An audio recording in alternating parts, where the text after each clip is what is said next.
Part 2. In this part, we're going to talk about the problem that our species collectively faces. George Orwell said that if liberty means anything at all, it means the right to tell people what they do not want to hear. And that may be exactly what I'll be getting into in this section. Things that are uncomfortable for us to hear. Philosopher Vernon Howard said that human sickness is so severe that few can bear to look at it, but those who do will become well. Soren Kierkegaard said, there are two ways to be fooled. One is to believe what isn't true. The other is to refuse to accept what is true. And it all really boils down to that right there. We suffer because we either believe in concepts and ideologies that simply aren't true and do not serve us, or we refuse to believe in that which is true, and therefore we suffer. Those are the two main reasons why all people suffer. The questions for this entire section of Part 2 are the following. What is the nature of this problem that we collectively face? Who or what is creating this problem? How is this problem manifested in the world? Is there an underlying agenda? And if so, what is it? So we'll be taking these in order, and I'll be spending the majority of the time in this section talking about how the problem is manifested, the actual methodologies that are used against us, and talk about what the problem is first. So this is, in one sentence, the main problem that humanity collectively faces. A small cabal of evil sorcerers control our whole planet by manipulating the consciousness of its people into a vibration of fear. We talked about what sorcery and magic were in Part 1. Sorcerers use illusion and manipulation against people to try to create opposition within the self and opposition in the world and chaos. So there's a group of these people who understand how consciousness works, and they're using that knowledge against the bulk of humanity to control their consciousness by controlling the mind, and they're manipulating their consciousness into a vibrational energy of fear. With that, only chaos and evil can be created outwardly into the world. So that's the root problem that we all face. That's what's actually occurring here. That's what we're falling victim to. Many have seen this image, the pyramid of manipulation, the hierarchical and compartmentalized structure through which those in the know, those who have the knowledge of how human consciousness works and are using it as a weapon against the masses, how they run this top-down pyramid scheme. Up here you see the top of the pyramid, the pinnacle, the summit, where the knowledge is at. Those in the know, those with the knowledge, those who are illuminated into this knowledge of consciousness, can be seen at being at the summit or at the top of a pyramid, and then all different aspects of society are controlled from the top down through a hierarchical, regimented, compartmentalized system. Those who are down here have very little knowledge of how things really work and how they're really structured. They just go along to get along. They do their job. They don't really consider the wider implications of what they're involved in or what they do. And yet, they're being used as pawns in a game, in a manipulation game, to actually create more and more compartmentalized and centralized control of everything and everyone. And you could look at this as simply a structure of knowledge. Knowledge is concentrated at higher and higher levels as you get closer to the top of this pyramid, and there is very little knowledge about how things really work down here. These are just puppets whose strings are being pulled to accomplish the goals and the agenda of those at higher levels of knowledge. These sorcerers of consciousness, as I'll call them, are occult practitioners. They use the knowledge and methodologies of occultism to accomplish their agenda. Now, the word occult is very misunderstood. I want to make it very clear that I am not speaking out against or condemning all types of occultism. Occultism is a body of knowledge that is not generally understood or known about. It is simply knowledge. It's a tool to be used by the practitioner. And what we need to understand is just because it's a cult does not mean that it is evil. It is simply information about how consciousness works, about how we work. And it is known by some and not known by others. So as a tool, you could look at it like any other tool. For example, a hammer. You would not consider a hammer as good or evil. A hammer simply is a hammer. It is a tool. It is what the wielder of the tool does with it that makes it good or evil, that makes it being used for good or evil. So I could take a hammer and I could go out onto the street and strike the first person, bystander, on the street that I see and kill them, which would be a completely sadistic, evil act. That doesn't make the hammer evil. That makes my intent for wielding the hammer evil.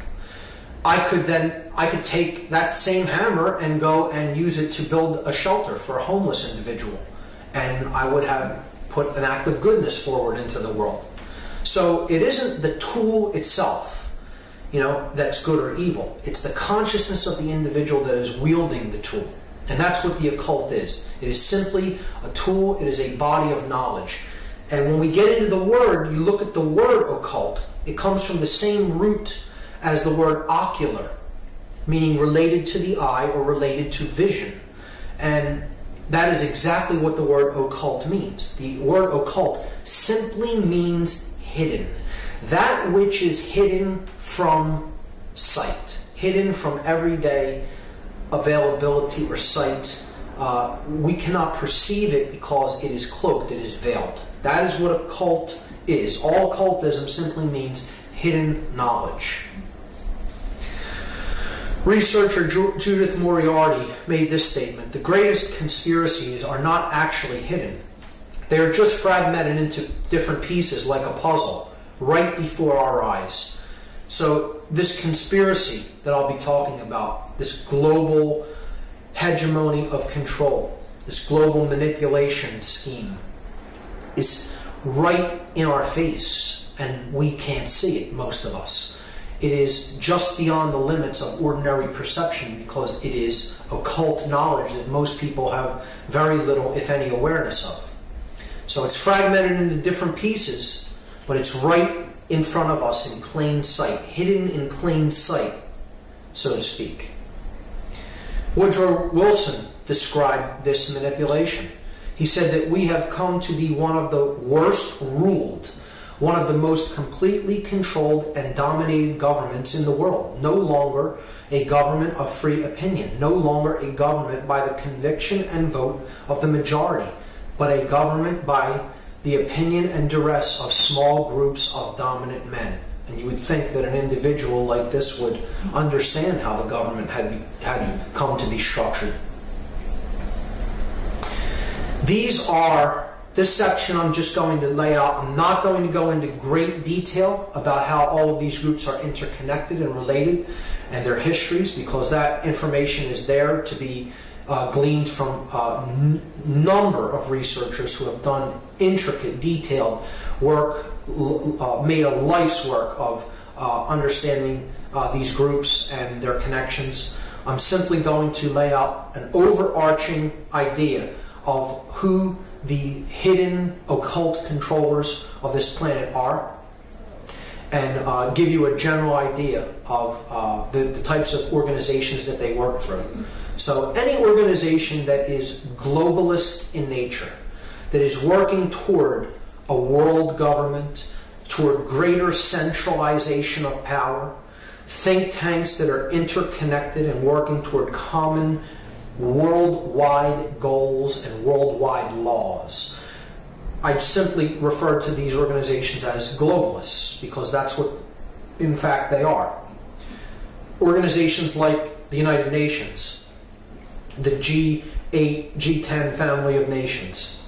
You have the roundtable think tanks, such as the Council on Foreign Relations, the Trilateral Commission, the Bilderberg Group, the Royal Institute of International Affairs, the Club of Rome, and many others.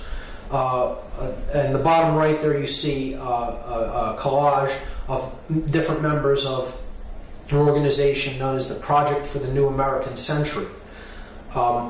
These are globalist think tank organizations that are working toward greater power in fewer hands. That's the main thing to keep in mind. Centralization of power and organizations working toward that aim. World politicians are simply puppets for these greater organizations that are trying to centralize power more and more. If they're on a scene level, they are probably not very high up in the hierarchy. They are controlled, and they are simply performing their tasks as they are laid out by their masters, by those who really are pulling the strings behind the scenes. But world leaders that are in senior positions of governments are certainly involved in this process of global manipulation. Military leaders, strategists, planners at high levels, very involved in this manipulation. Much higher up in this hierarchy and organizational structure are globalist bankers, such as the Rothschild banking dynasty, the Rockefellers, and many other financial institutions that are really calling the shots behind what we see playing out at governmental levels throughout the world. Royal family members of all nations, the royalty of England, Spain, the Netherlands, Saudi Arabia, and many other countries. So royalty is not simply figurehead. It is involved in these organizations. It does direct the agendas of these organizations, and it does have intricate interconnections with the banking dynasties that are really calling the shots behind what we see playing out at the scene level within governmental structure. Religious and New Age ideology leaders certainly play a role in this to cover the spiritual aspect of the deception. Media moguls that control the information that we are presented with. And again, it's not my intent here to go through all of the interconnectedness between these organizations, nor to present a all-encompassing tapestry of how they work. It's simply to give you an overview that this is the body of individuals, and these are the organizations that they work through. The research is out there and has been compiled by many researchers, and you could look into that for lifetimes if you so chose. Theodore Roosevelt made this statement: behind the ostensible government sits enthroned an invisible government, owing no allegiance and acknowledging no responsibility to the people. Former president making this statement. You would think, again, that someone like this has some knowledge of how things are really structured in the power centers of the world. And he's telling you right there, out in the open, that there is an invisible government that owes no allegiance to the people. Now, The body of knowledge that these sorcerers have available to them, where it is derived from, is what many researchers have called the mystery traditions. The mystery traditions of consciousness. Again, it is not to say that this body of knowledge in and of itself is evil. The sorcerers that are doing this work of manipulation, this great work to hypnotize and enslave humanity, they are the inheritors and the perverters of this body of knowledge. It is not theirs, it does not belong to them. They happen to come into contact with it through their, perhaps, bloodlines, their involvements, okay? And they are taking this awareness, this knowledge of how the human consciousness works and how it can be influenced, and they're using it for their own ego-identified worldview and benefit. So they're the inheritors of this knowledge, and they're the perverters of this knowledge. They're using it in a perverted, irresponsible fashion to serve their own egoic will. And this is the ancient secret society networks all throughout the world that have their roots back as far as ancient Egypt and Babylon and even farther back. They had this body of knowledge. They continue in many ways to preserve this body of knowledge. Some of them for a positive purpose, some for a negative purpose. So it isn't any one given secret society that's orchestrating and controlling it all. There are very responsible and good-hearted individuals in these groups, and there are very dark-hearted, manipulating individuals in these groups. It is simply that the body of knowledge about human consciousness, that it's called the mystery traditions because it dates so far into human antiquity, we don't really know when it was codified and came into its existence as we understand it. But it is the knowledge of how human beings operate. You know, our physiology, our emotional makeup, our psychology, etc. How the human psyche works. And that is who is really controlling the whole game from behind the scenes, are the people who have this information, have had it for thousands of years, and are using it in a completely perverted way to manipulate people for their own egoic benefit.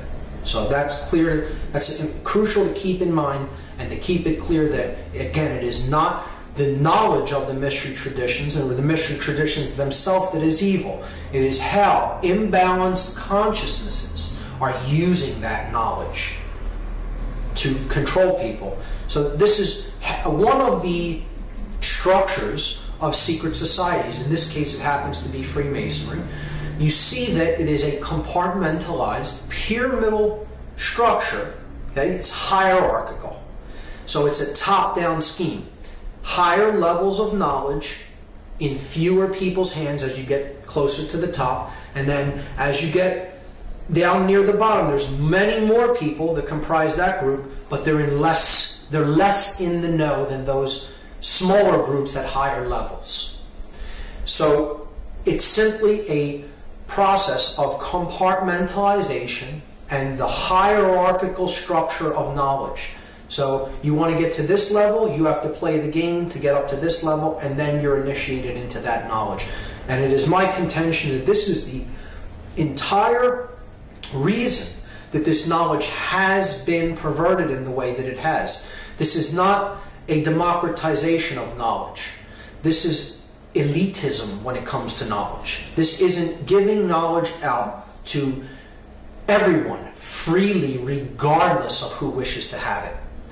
The total distribution, the egalitarian distribution of knowledge would have assured that this knowledge never became as perverted as it has become. But instead, because there is this hierarchical and compartmentalized structure within the networks that do have the knowledge of the mystery traditions, this is the reason that we have seen such irresponsible use of that knowledge. Researcher Phil Rockstrode described this process this way, and I think it's a great statement, the authoritarianism inherent to this structure, he's talking about the compartmentalized hierarchical structure, the pyramid structure of secret society networks.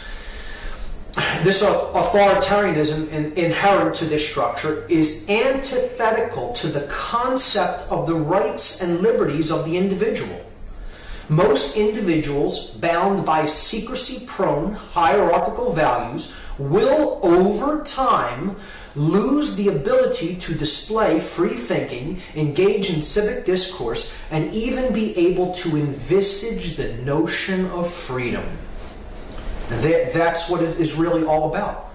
See, you put people into this idea that there is always someone beneath you and always someone above you, and the idea of freedom slowly goes out the door with that regimented, compartmentalized, and hierarchical worldview. And that is why, very much like this pyramid of manipulation diagram, secret societies have also fallen into that way of looking at the world, and power being concentrated into fewer and fewer hands, and that knowledge being used ultimately in an irresponsible way by those who have it. So I'm going to talk about two groups of people. I'm going to talk about the people at the bottom of this pyramid and the people at the top, but not so much those at the top. There's a level even above the top of that pyramid, which I'll briefly talk about. But I want to talk about the people at the bottom of this pyramid, those who really aren't in the know, those who really are suppressed by this manipulation that's at work. And the group that I perceive as being the most suppressed, the most damaged by this level of manipulation that is taking place. You would think it's just your average citizen, your average person, but it really isn't. There is a group that is even more manipulated, that is even more held in deep levels of unconsciousness and fear, and in being cut off from their true divine nature, being cut off from the ever-present and ever-flowing dynamic energy of consciousness and love. And these are the people who I would consider at the very, very bottom of this pyramid with the most weight pressing upon them. And it is the controllers of the world, the military and the police. These are the people who are the most victimized by this hierarchical structure of manipulation. Sadly, they're often the people who understand how this dynamic is at work in the world more than anybody else. They don't understand it more so than anyone else because their consciousness is in that shutdown of a mode. And because they're so ruled by the reptilian complex of the brain that they're in that fear vibration, they're in that confusion vibration, and they're just being given orders, they're just following orders to go out and control things in the external world because they've bought the big lie, and they've bought the lie that says that control is the answer, that you can create order from control. And we've already looked at that in part one. It's like trying to dry wet clothes by pouring more water on them, or trying to put out a fire by pouring more gasoline on it. You will never create the opposite polarity by adding the same polarity to the situation. So you can never create order by adding fear, confusion, and control to the mix. You can only create order by adding the love dynamic, love, dominion, or non-duality, and freedom is how order is created. I can't emphasize that enough. These are the people that are actually the most damaged by this system and the most manipulated. They actually have the brunt of the weight of the system upon them more than anyone else. And as such, they need the greatest amount of help and the greatest amount of emotional support and understanding in getting to a higher level of consciousness, which will be exceedingly difficult for these individuals, particularly if they do not wish to come out of their worldview, their negative worldview that is based on separation and control, and they have great attachment to being right, to that the world is the way they currently think that it is, even though it bears very little resemblance to reality in any way. It's quite unfortunate. So they actually need our help more than anybody else. Now, back to the top of the pyramid. Those who are really in the know, really calling the shots. Is there something even higher than that? And I'm really here today to tell you that, yes, there is. And I'm kind of uninterested in what really controls the game from even higher than the top level of the pyramid, because in either event, it's the same way that they accomplish it, and it will be undone in the same way, through a rising of awareness and consciousness. I'm here to tell you that the highest level of this pyramid is not the summit. There's always a hidden chamber built into any great pyramid. And the hidden chamber is where the shots of the game are really called from. Okay? And it is now known that there is one sorcerer that sits in the middle chamber, in the hidden chamber of this pyramid of manipulation, and this one sorcerer alone calls the entire shots of the entire game. They're holding all the keys to all the locks on all the doors. And there's a device now that you can look into, and you can discover who that one hidden manipulator, hidden sorcerer, hidden prison warden, if you will, is. And there's only one. And the device that has been built that enables one to look into it and find out who that hidden controller really is right here. It's a common, everyday mirror, because that is who controls the entire game. The individual, the person that stares back from that looking glass, is who has all the keys to all the locks on all the doors, and it's all about what is going on within. That's what's really controlling the game. Every individual is their own prison warder. See, we ultimately create our own manipulation, our own enslavement, our own domination. So it is up to us to individually raise our consciousness, our understanding of what is taking place, to break out of that prison, break out of that shell of shut down consciousness, to understand what's really going on here. And of course, if we look at the levels of consciousness as they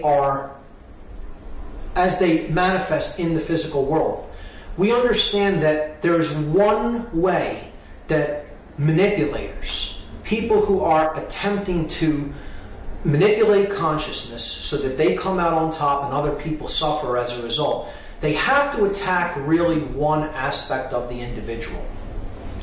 And it's ultimately all about mind control. Because if we look at this structure, spirit, mind, and body, this level is the physical world level. Above that, linked with it, is the mind. And above that is spirit, is all-encompassing, pure being, pure consciousness. If you're going to have a true connection in your physical manifestation to the spirit, that connection is this layer, the mind layer. Okay? So if the mind is in good health, if the mind is in balance, if the mind is not under manipulation and control, there will be a powerful connection between body and spirit. If it is not in good state, if it is in disarray, if you do not understand the nature of the mind and the nature of your own psyche and psychological makeup, then it is very easy to sever this connection between body and spirit once the mind is under control, externally controlled. So you look at it this way. The body could be seen as the male principle, the blade, or the yang energy. Conversely, the spirit is the opposite aspect, the opposite essence. It is that which is not physical. It's the yin, or the feminine aspect. See, the body rises up to meet the spirit, and the spirit descends to meet the body. So they meet at this realm. This is where body and spirit meet, and they mingle in the realm of mind. So the blade and the chalice combined could be seen to represent mind, and it's a symbol that we've all seen. It's the Star of David, or the Seal of Solomon, as it has been called. It's the seal of body and spirit coming together at the layer of mind. And it is the solar energy combined with the lunar energy to create Sol and Mon, sun and moon, the Seal of Solomon. So keep in mind, that is the whole dynamic that sorcerers are after. They want to control this level. So this level would be very difficult to control physically. You would need a lot of physical force to get it done. You control this level, people will police themselves. They will mind control themselves, essentially, through public opinion and through indoctrination down to generation upon generation. The control that they're after is in this level, and if they control the mind, they de-link the body from the spirit. And that's the whole game that they're after. That's the whole thing that they want to perpetrate. Mind control. So this whole next section of the presentation is going to be about methodologies of mind control, consciousness control, how to control what you think, how you feel, and how you act. Okay? The methods of manipulation that are employed against us, members of the human species, by people who have this occultic knowledge and use it for their own egoic benefit. I call this the methods of manipulation, and as many researchers have called it, particularly Michael Tessarian has termed this the war on you, because it's the only real war that's being waged out there. There isn't a war on poverty, there isn't a war on homelessness, there isn't a war on ignorance, there isn't really a war on terrorism. There is only a war on you and your consciousness. That's what the real war that's being waged on earth is really being waged upon. It's the war on your consciousness, on your mind. So we're going to look at the methods of manipulation. And they're very varied in their attack pattern. They're very, it's multi-tiered. Okay? It's very spread out and throughout all different areas of life, these methods of manipulation. So it's a multi-tiered attack on our consciousness. And I've chosen 14 of what I consider the most prominent methods of manipulation to go through in the presentation. And I've chosen 14 as a symbolic number, which we'll get into later and you'll understand why. But here's what the methods of manipulation are that are used against us. Obfuscation, worldview poisoning, the exploitation of primal fears, the divide and conquer technique, indoctrination through what we call the education system, controlled opposition, the financial system, the monetary system, the control of mass media and information, food and medicine, in quotes, the illusion of time, the denial, hassle, ridicule factor, what I coined the DHR factor, religion, specifically religion as binding, which we will get into, the use of symbolism in a mentally subversive way, in a mentally subversive fashion, and what I call chaos sorcery, what other researchers have called the problem, reaction, solution method, or the Hegelian dialectic. So I'll be taking the first 11 of them up to the DHR factor. It will be a small analysis of each one. But then for the last three, religion, symbolism, and chaos sorcery, I consider those the real heavy guns of the war, so to speak. They're the real weapons, the big three of the weapons, and I'll be taking those at length. I'll be going through those specifically. So that will take up the bulk of part 2. So I'll begin with obfuscation. This is the first method of manipulation that the mind control sorcerers use against the human population. So obfuscation kind of looks like this. You see an elaborate, ornate mask here. If you saw that coming at you, you might not be so worried about it. It seems like an ornamental style. This is how something has to be packaged to us. It has to look ornate. It has to look pretty. It has to be packaged and presented to us in a nice way. But if we really saw what lays underneath, if we really saw what was truly coming at us, which is this, we would want to go in the opposite direction. So see, it always has to wear a mask. It has to be sold to us as something other than what it really is, so that people think it's something else. That's what obfuscation really is. And I'm going to just briefly go over what are the things that are obfuscated. How do they use obfuscation to control us mentally? Well, the sorcerers want to obfuscate simplicity with complexity. In fact, everything that I'll talk about in this presentation is quite simple, taken in and of itself. The tapestry may be ornate and may be a lot of information to take in, but each individual component is simple, and that is because the truth is always simple. It's always easy to understand truth. Truth never comes at us with great levels of complexity. It's always something simple and elegant, just like we find in nature. So if a controller can get you to think that discovering the truth is way too complex for you to ever look into it, they'll push you off the path because you'll say, I'm not even going to bother. It's too complex. I wouldn't possibly be able to understand it, so I'm not even going to bother to try. Okay, so that's obfuscation of simplicity with complexity. Controllers obfuscate principles with laws.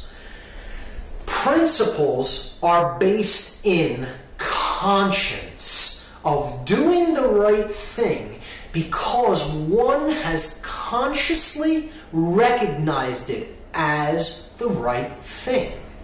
Law is that which strives to create obedience based on a dynamic of fear of punishment.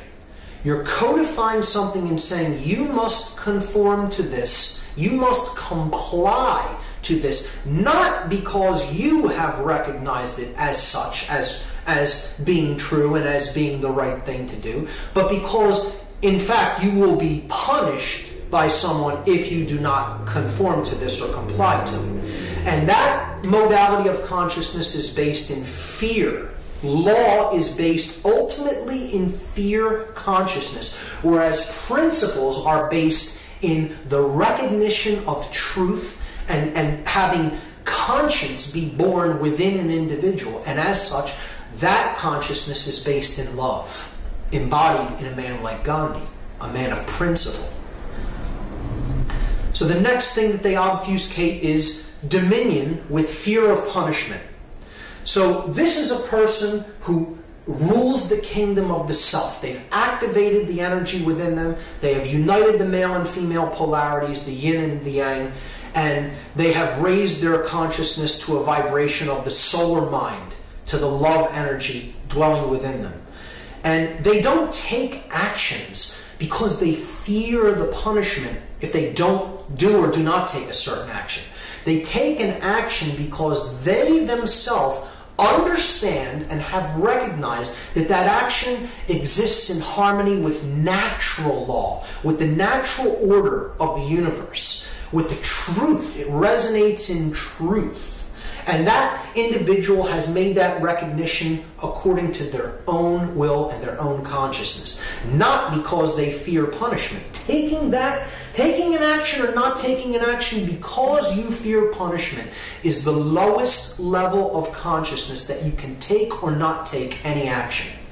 You're taking it out of a vibratory energy of fear as opposed to a level of understanding that is born in love and conscience and consciousness. So you cannot take an action based on fear of punishment and expect there to be order and peace and good things in the world. We have to make these recognitions through the raising of our own awareness that they resonate with truth and take action according to those principles. The next thing that they obfuscate is gnosis with belief. See, gnosis can be defined as an understanding that is born through direct experience of a thing. So gnosis means you don't believe that it exists. You know that it does because you have a direct experience of that thing. So you could put your hand in a pot of water and it's hot, and then you have gnosis that it's hot because you actually placed your hand in the pot and you know that it is hot. Someone else, if you said, okay, that's hot, they may believe you, they may have a belief about that, they don't really have gnosis of it until they directly access it or directly experience it. So that's what gnosis is. Gnosis is knowledge born of direct experience. Belief, which is what religions want you to have. They want you to simply believe something because it is told to you by someone that came before you, will put you into a modality of consciousness where you're not really thinking your own thoughts. You haven't really thought through why it is you may hold a particular belief or value. It is just something that you have acquired from someone else's understanding of the world. And that's why I say throughout this presentation, no one should believe anything that I'm saying throughout this whole presentation. It should resonate with you as truth because you looked into these things on your own and determined they are true or not true. And then live your life in harmony and in according to your understanding of that. Not because you believe what I'm saying. I'm not asking for anyone's belief. If I was asking for anyone's belief, I would be no better than any other religious leader. So I'm looking to inspire gnosis within a person. That you look into things on your own and come to your conclusions about them because you yourself have studied and considered them and know how they work. Individuality is obfuscated with culture. And this is a big one because all the value within us is carried in the individual. The individual is of ultimate value. And again, an individual is unique, a unique expression of consciousness. And culture, as the late Terence McKenna, one of my greatest mentors and teachers, said, culture is not your friend, folks. He was very fond of saying, you know, it's that which controls you. It's a cult, so to speak. So culture is trying to make everyone conform to its value system and its ideology about what is true and what is right.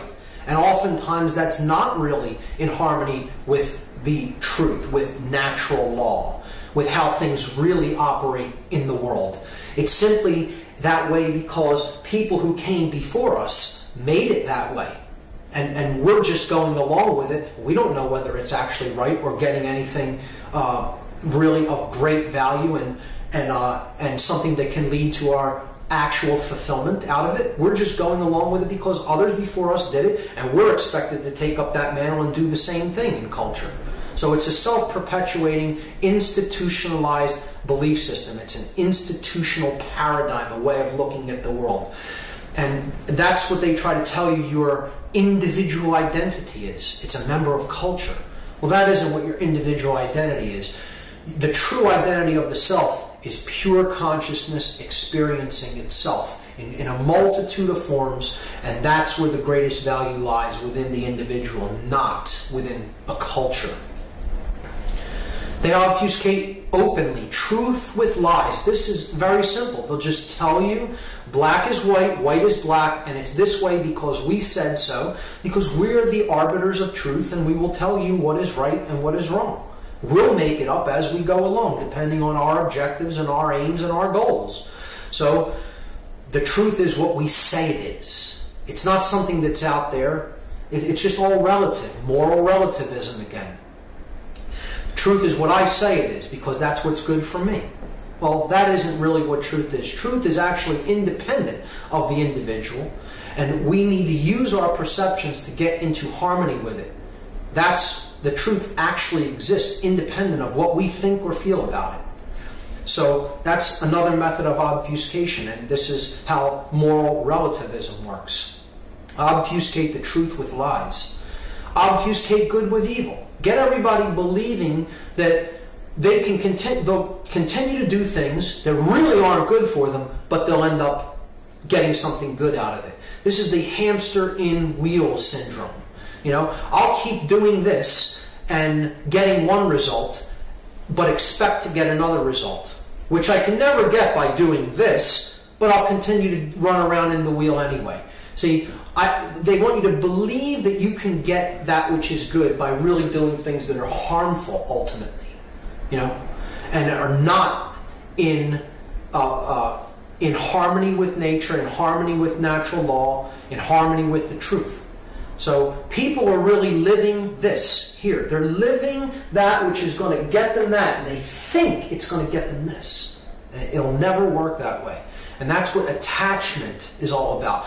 Attachment to doing things one way, thinking a certain way, and you expect that somehow magically, even though it's never gotten you what you want, it's going to suddenly get you what you want one day. And unfortunately, it doesn't work that way.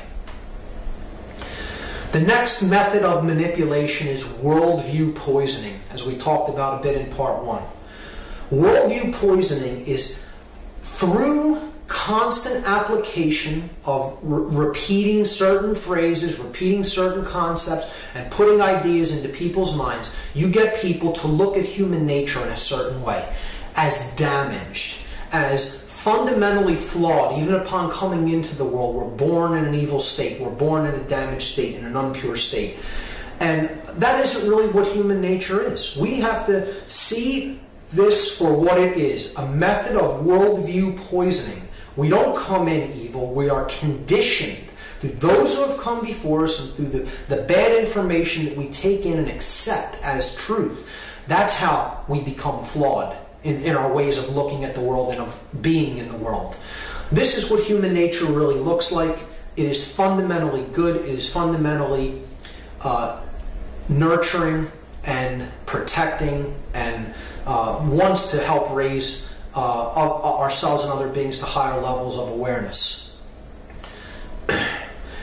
Another way that the worldview is attacked is by getting people to identify their value with a number or a group of possessions. So this has to do with how we view mentally our value as an individual. Do we look at ourselves as how much money we make, how much money we have in the bank, what kind of car we drive, what kind of clothes we wear, what kind of house we live in, Or do we recognize that no value can be placed upon the individual because the individual is of infinite value? And the individual is an expression of infinite consciousness having an experience in the physical world.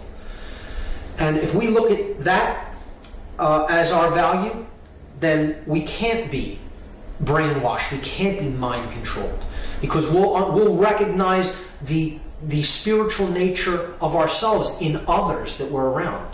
In other words, that which is divine in me recognizes that which is divine in you, as encapsulated in the phrase namaste, or by the Mayan in la ketch.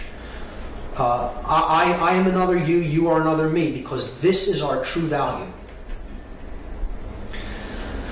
The controllers want people to think, to mentally believe that there is no such thing as change, that there is a static state. It has always been this way, it is this way now, and it will always be this way, and this is simply untrue. This is another method of worldview poisoning, another methodology to control consciousness.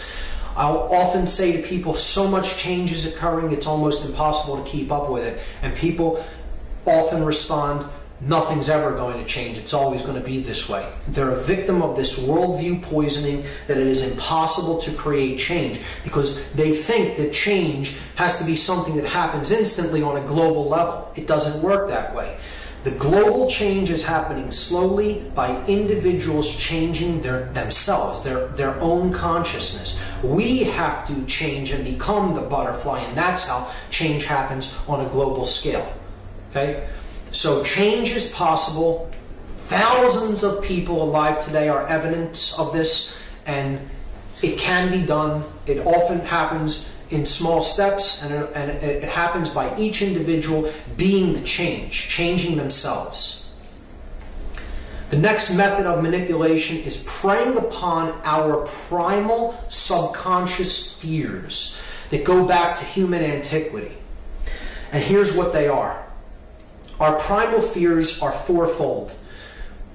The fears that are the deepest rooted in the subconscious mind are the fears of darkness, the fears of predators, the fear of abandonment, and the fear of chaos. So the controllers know this, the sorcerers know this, those who are using mind control understand that we are motivated to avoid these fears. So they use them against us all the time. And here's how it works. See, the sun is the greatest friend of mankind. There would be no life without the sun on this planet. Could never exist without the sun. Sun provides energy, light, heat, warmth, food, okay, for plants to grow and other animals to live. So there is no life without the sun. The ancients understood this quite readily, and that is why the sun is revered and worshipped in many ancient religions and cultures.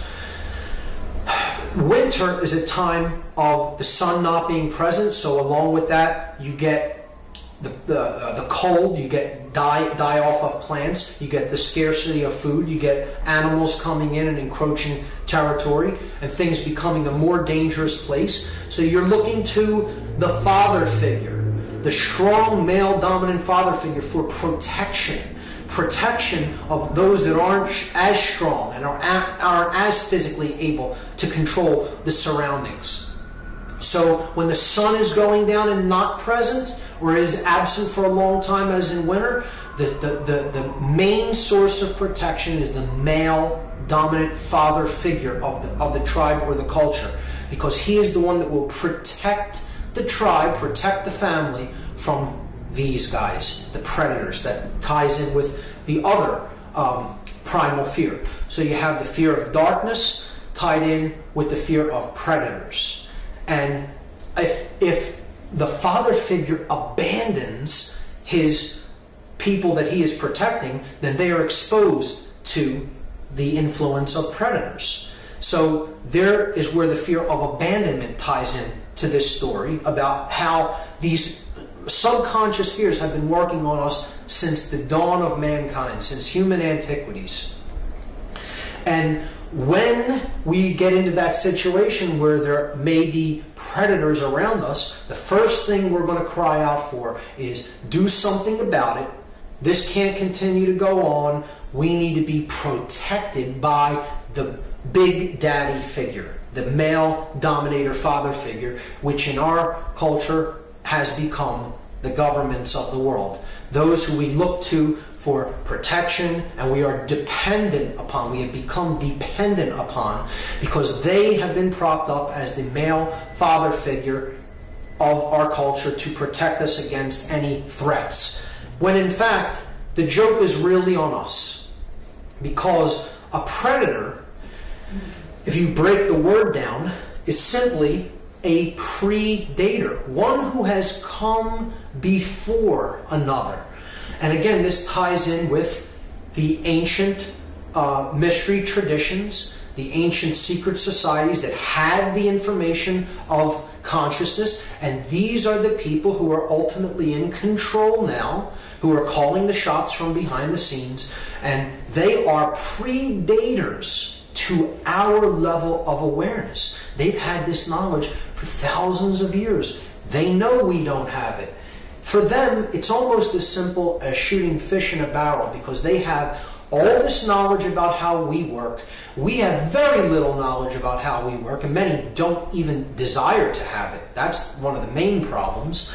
And they have become the predators, our predators. They're telling us that they're going to prop themselves up as our protectors, but in fact, because of the levels of knowledge they have and how they're using it against us, they're actually our predators, our predators. The next method of manipulation is the technique known as divide and conquer. So I have here an image of Caesar, who used this in the Roman Empire to conquer lands that he absorbed into the Roman Empire. For example, when Caesar was attempting to conquer Gaul, he would have sub-regiments of his army attack certain towns in the region Gaul, which we now call France, to create conflicts between neighboring tribes. He would blame it on, have them blame it on another tribe, and then he would watch the chaos ensue and watch them fight amongst each other. While he was sitting back, his armies had lots of rations, lots of supplies, were well rested. When all the fighting was done and their forces were weakened, he would send his legions in and annihilate the enemy with minimal losses. The divide and conquer strategy. Get people fighting amongst themselves so they do not have any reserves or strength for fighting the real enemy that's keeping them all down. And they divide us on whatever principles they can, whatever ways we can possibly see ourselves as separate. They use the divide and conquer through sex, male and female, through race, any differences in race, region of the world, ethnicity, through age, young and old, through religion. I'm Christian, I'm Islamic, I'm Jewish. Through class, the rich and the poor. Through politics, Republican versus Democrat, conservative versus labor. You look at nationality, the United States versus Mexico, Canada versus the United States, France versus England. You know, any ways that you can get people to see themselves as separate, you're reinforcing this method of manipulation and mind control, because people are easier to control and dominate if they are warring amongst each other. The indoctrination system that we laughingly call education in the Western culture. Western education has become almost entirely left brain. We talked about what the imbalance in the brain does to the brain chemistry and the brain physiology. Our culture is actually a system of indoctrination toward the left brain. Reading, writing, and math. Science. The absence, largely. Most programs that get cut from school are artistic, creative programs, music, things like that. We need a whole brain education that encapsulates and that encompasses both left and right brain for a holistic approach to balancing both brain hemispheres and having them come together in coherence. And unfortunately, that isn't what we have. We have outcome-based systems of education that are really there to dumb people down, to keep them in a half-brain state of consciousness, to teach them only 5 sense identification, and to prepare them for roles, for ego-identified roles that we call jobs, that are basically preparing people to be. This education system is designed to prepare people to be conforming, obedient workers. That is what they're trying to pump out through the scientifically crafted form of indoctrination in the West that we call education. And what I'll be talking about later is a cultic symbology that is used throughout our culture. One of them is the square graduation hat, the board that is worn on top of the crown chakra. This is a highly subversive symbol because the square has always represented base consciousness. The square, in particularly Freemasonic symbology, represents base consciousness or the checkered life of mankind. Those who are wanderers between light and darkness, never really knowing which is which. So they lead the life of a pawn.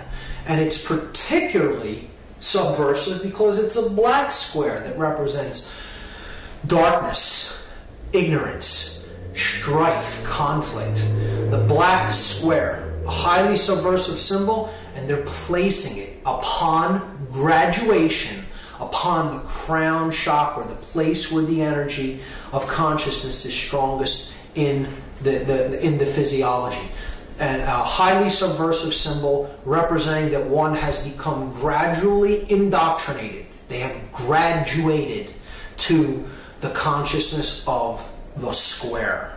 It's absolutely amazing that a symbol like this can be put right before people, and they think of it as something that is positive and revel in it. Yet it is actually a very subversive usage of symbolism upon the consciousness.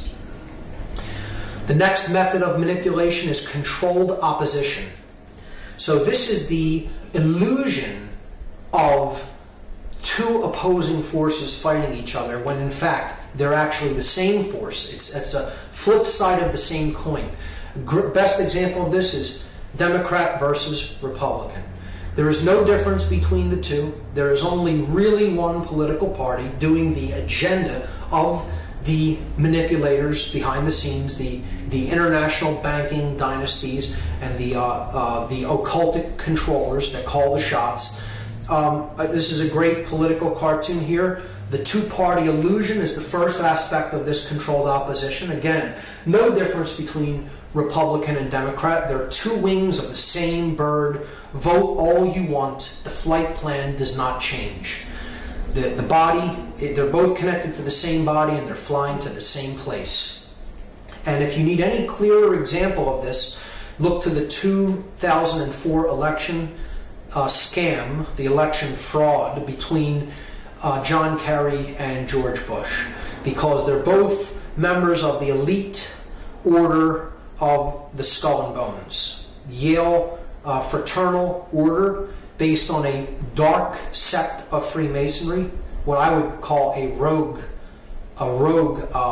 lodge, and it is the order of death. It is that which worships the force that brings chaos, because they are the chaos magicians. They are the chaos sorcerers. They are bred to be these left brain dominant controllers and manipulators that use occultic ideologies against people to manipulate them.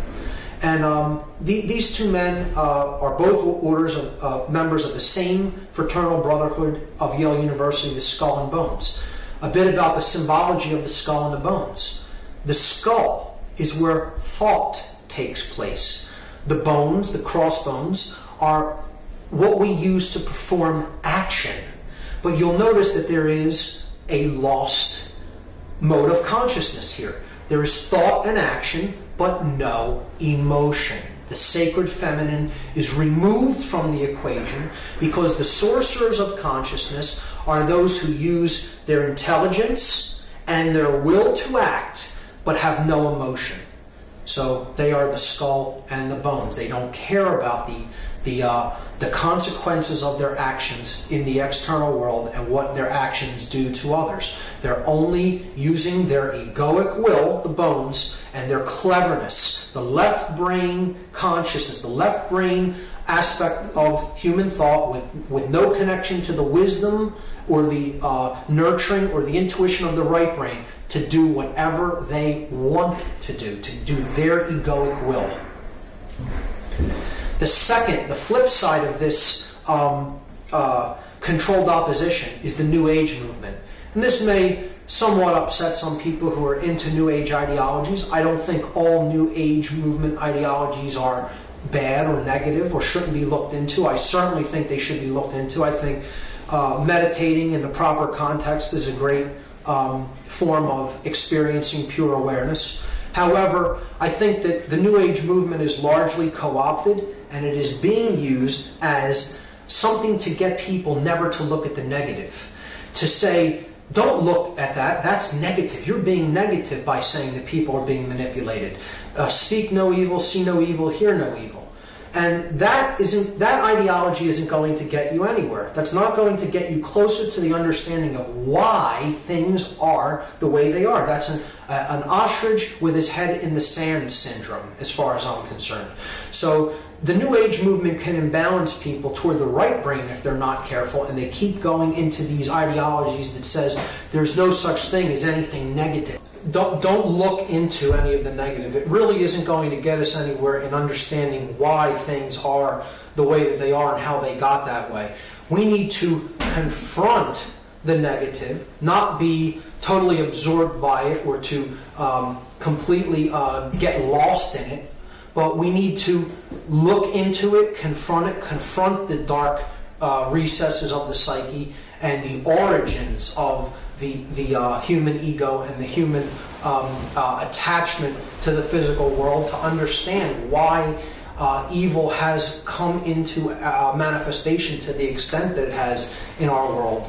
If we're really going to solve these problems, we have to go into those levels of the deep, dark recesses of the subconscious and confront the shadow there where it lives, if we're going to come out of it and be reborn in wisdom and understanding.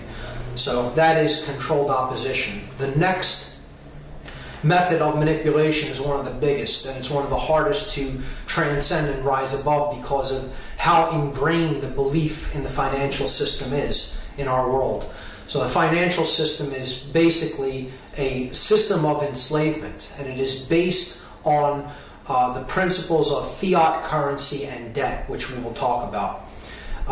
One of the originators of the Rothschild banking dynasty, Meyer Rothschild, made this statement: "Permit me to issue and control the money of a nation, and I care not who makes its laws." Because he knew that all you really had to do to take control of the direction of a nation is to control how its monetary system works and control the way that the money is printed, the interest rates, to charge interest on it, and to control the amount of money in circulation. And what we have in effect today as our monetary system is a system of fiat currency. Fiat is a Latin word which means so be it, let it be. And this is exactly what our monetary system is. Money is printed at the whim of money printers. They simply say, let it be. The Federal Reserve System, a conglomeration of corporate, privately owned banks that has nothing to do with our system of government. It is wholly privately owned and operated, and it essentially controls our government, our lawmaking body, and our lawmaking decisions in Congress. And this fiat currency system is actually a system of printing money at the whim of the money masters in order to create one thing, and that is debt. Our money system is essentially nothing but debt, because every dollar that is printed carries debt with it. The amount of money in circulation never equals the amount of debt that is owed. So it is a self-perpetuating system of debt that can never be paid off. It just grows larger and larger and larger. Thomas Jefferson warned against this type of a monetary system. He said that banking institutions are more dangerous to our liberties than standing armies. If the American people ever allow private banks to control the issue of their currency, the banks and corporations that will grow up around the banks will deprive the people of all property until their children wake up homeless on the continent their fathers occupied. He understood it perfectly. He warned us against this practice of fiat currency and giving too much power and sovereignty to corporate banking institutions. The next method of the financial system is taxation. And taxation is one of the clearest forms of indentured servitude, at least it is to me, than anything else that I've ever looked at. If you're saying to someone, for whatever reason, you must give me this much of what you make, and I will determine how much of that you will give me, I can't understand how anyone can look at that and not understand that that is a form of slavery. You're saying that the product of your labor is not your own. It does not belong to you.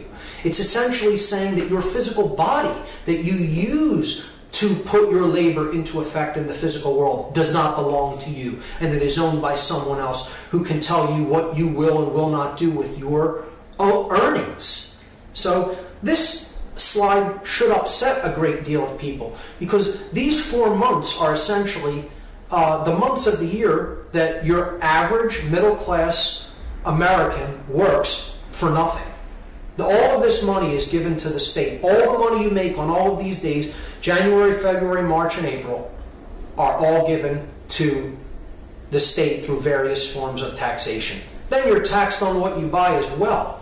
But the average citizen, 1/3 of their earnings are given over in taxation. And we actually still think that we are a free people. So manufactured lack is the next example of how we are controlled through the financial system. And third world nations that are controlled by these banking dynasties, they get into these situations not because they don't have the resources to feed and clothe their people. It is because their leaders have gotten into debt contracts with foreign banking institutions, and then when they squander those loans for, they go to countries that they know that they can manipulate their leaders. When those loans are squandered and they really can't pay back the interest or even the principal on those loans, they come in and say, well, we'll forgive some of this debt if you let us use your land for certain things that we want to build and ship out. And they get into shipping, growing cash crops on their land and shipping them out, exporting them to then buy and import goods into their country that really they don't really need from other countries that they could grow on their own land. And they're exporting their main resources that could be used, those resources could be used to feed and clothe their people. And that's how lack and third world debt actually works. There's many documentaries about this that you could check into, but the world has enough resources to feed and clothe every single living being on this planet, many times over. And the idea that these nations could not feed their own people is ludicrous. The reason that this is happening is because they are extremely put under a hardship of debt to international banking institutions like the IMF and the World Bank. The other aspect of the financial system that really goes to work on our consciousness is that people come to be seen and to see themselves as human resources, not as individuals, but as a resource to be used as the corporate structure wants to use us. To look at human beings as simply a resource is to devalue their individuality and their uniqueness and have people see themselves as a thing, as something that isn't really actually human, as an object. See, they want us to see ourselves as simply worker drones. You're just a drone that can be replaced at any given time, and someone else can step in and do that task. It was described beautifully in the allegorical movie The Matrix by the character Morpheus, who said that humanity has simply been reduced to one of these, a battery, to power the structure of the Matrix, to power the machine world. And that is what we are when we see ourselves and we allow ourselves to be seen as human resources. Ultimately, the financial system boils down to one word: slavery. It is what is used to really chain us and get us to see ourselves as workers, as a worker race of people, and it's used to actually keep us in servitude, to serve interests that really we don't benefit from. We think we do, but in essence we don't. Things continue to go on as they are, benefiting an elite class, a very small elite class, while millions of people go hungry and starve. And there's no reason for it. The financial system is slavery as long as a differential profit motive monetary system is in existence. Human beings will live under slavery. Until we recognize that there are only people and resources on this planet, and we use our power of will to properly distribute the resources to the people as they need them, and as we wisely use them, and not in destruction of the earth, looking at the earth as something that we own, but something that we are ourselves a part of, and we use and manage these resources efficiently. Until we do that and get away from a profit motive differential source of seeing money, seeing goods, okay, and services, there will be human slavery. And I will go so far as to say that is exactly as it should be. Everything is now exactly as it should be. Based on our level of consciousness, we are getting what we are creating through our consciousness. This isn't something that is happening to us. That's why I say we are in the hidden chamber of the pyramid controlling the shots. It is up to us, what we put into manifestation through our thoughts, emotions, and actions, that determines what happens to us collectively. So if we want to continue to believe in the monetary system and continue to live as if somehow it never has gotten us what we really want. It's always created more suffering and more debt and more enslavement. But we want to believe, we want to stay attached to a belief system that doesn't benefit us. And we want to think we'll continue to do that and somehow it'll just work out okay. We'll suddenly just get something that we've never gotten as a result of doing this. We're going to continue to be enslaved. And again, it should not be any other way. When we change our consciousness, the shackles will come off. The next method of manipulation that is used upon us by the sorcerers of consciousness is the control of our mass media. The information that we get to hear through mainstream channels on any given day, the mass media, companies like CNN, CBS, NBC, ABC, Fox News, Time, New York Times, the Washington Post, these are all tightly controlled hierarchical systems of scientifically crafted information dispersal that can be summarized under one word: propaganda. These are propaganda corporate entities. They are pumping out a worldview, a vision of seeing the world, a way of seeing the world that the people who own these entities, which are approximately now 5 companies, want us to perceive the world. So these are the disseminators of the mind control through society to get people to think not for themselves, to not get people to learn how to think, but to tell them what to think. And you'll hear all forms of negativity, all forms of violence, of dog-eat-dog world, of man's hatred of other men, of rioting, of natural disasters, any kind of fear-based mentality that they can pump out into the culture through the media. They will do it because it is all about keeping people in fear. Fear. At least that isn't happening to me. I better shut my mouth and go along and just keep my head down and just do what I'm doing. Don't think about things too much. Don't question things too much. Be glad with what you have, that it's as good as it is. Because look at what's out there. Keep people in fear. Make them think, it's great that I even have what I have now. Because they'll never really think about how they're spiritually impoverished, morally impoverished, psychologically, mentally, and emotionally impoverished. You keep pumping the modality of fear into them. And if that isn't working even as good as you like, you have distraction. You have sports. You have celebrity celebrity worship and celebrity gossip. This isn't even news. This is pure distraction. This is dissuasion to get people to look the other way. get them to pay attention to something that's really utterly meaningless, so they're not really seeing what's happening to them. And being people like this in the media, on these conservative talk shows, on these they're really just pumping out a worldview that the state wants people to think.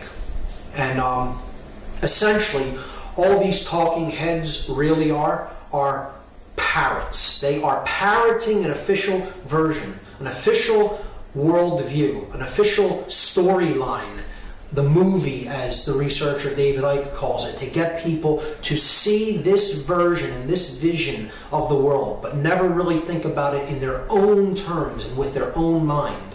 Just accept what we've told you. We're the repeaters. We got it from our higher-ups, and we're just reading it. We have news readers, yellow journalists, news readers for the state in this country. We don't have a free press. We have a tightly controlled press that are news readers. They're parrots for the official state propaganda. Unfortunately, that's what we have in the mainstream media. This is changing through the alternative media, however, which I'll talk about in part 3. Adolf Hitler understood how important the control of the media was. He said, through clever and constant application of propaganda, people can be made to see paradise as hell, and also the other way around, to consider the most wretched sort of life as paradise. Because that's what the media is there for, to keep people asleep and to keep people afraid, in fear consciousness, so that we are a sheep looking up to Big Daddy for protection. That's what it is designed, scientifically designed to do to the consciousness. Food and medicine is a very important method of manipulation. They're in quotes here because they're anything but foods or medicines. They're actually poisons. We're being poisoned at the level of what we take into our body through our foods. Foods are sprayed with pesticides. There are chemical fertilizers in the soils that they're grown. They're genetically modified foods that are causing all kinds of health problems and not giving us the nutrients that we need in our diet. The fast food and sugar and carb-based diet that we see in fast food chains throughout the United States, and through the chemical processed foods that are being pumped into our supermarkets. Factory farming systems too, in which animals go through absolutely incredible amounts of suffering and are treated in horrifically inhumane ways, and then we're consuming that energy. So many different aspects of food. What's coming up with Codex Alimentarius to make nutritional supplements, drugs, and then to more tightly control them. Could do a whole presentation in and of itself in what is going on in our food. But the flip side of all the negative things that are taking place with what is being pumped into us through the Western diet is the unnecessary application of medications and surgery. The Western medical view of the world, that the body is simply a machine, is a horribly left-brained approach to holistic wellness, to health. And they want us to see ourselves as needing their solutions for well-being, like drugs, like pharmaceuticals. Pharmaceuticals aren't what create health. Health is created on a number of different levels through how we think, what we put into our body, what we pay attention to, how we react to stressful situations. It is not created by pharmaceuticals. These are treatment of the symptoms, not addressing the root causes of dis-ease. So the medical community simply wants to keep this going by selling us unnecessary drugs and surgery because that is their product. They are in operation as long as they are selling us drugs and surgery. Most individuals in these jobs don't really, down deep, want to create wellness. They want people, at the highest levels, they want people sick. It's knowingly put into effect.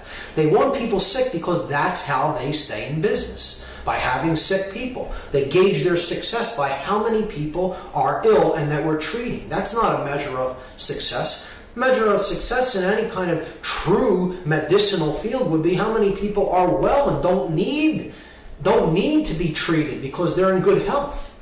So HMOs propagate this because they're just about profits, and they're not really out there to help people. They're out there to make as much profit as possible. They're answerable to their shareholders for profit above all else. The medical community goes along with this because they want to stay in operation and have an ever-flowing clientele and sell people unnecessary drugs and surgery. Vaccinations are a part of this, often a deadly cocktail of chemicals. Who knows what are in some of them? Not as much research as needs to be done has been done on a lot of these vaccinations, and you're seeing all kinds of unforeseen side effects through the vaccination of our children. And then this brings me to the often what can be the most harmful substances that one can put into their body, the antidepressant series of drugs, SSRIs, which stands for selective serotonin reuptake inhibitors. These lock serotonin in the neural pathways between synaptic clefts, and oftentimes, because this serotonin cannot be reuptaken into the brain chemistry, it will start to bond in place in between the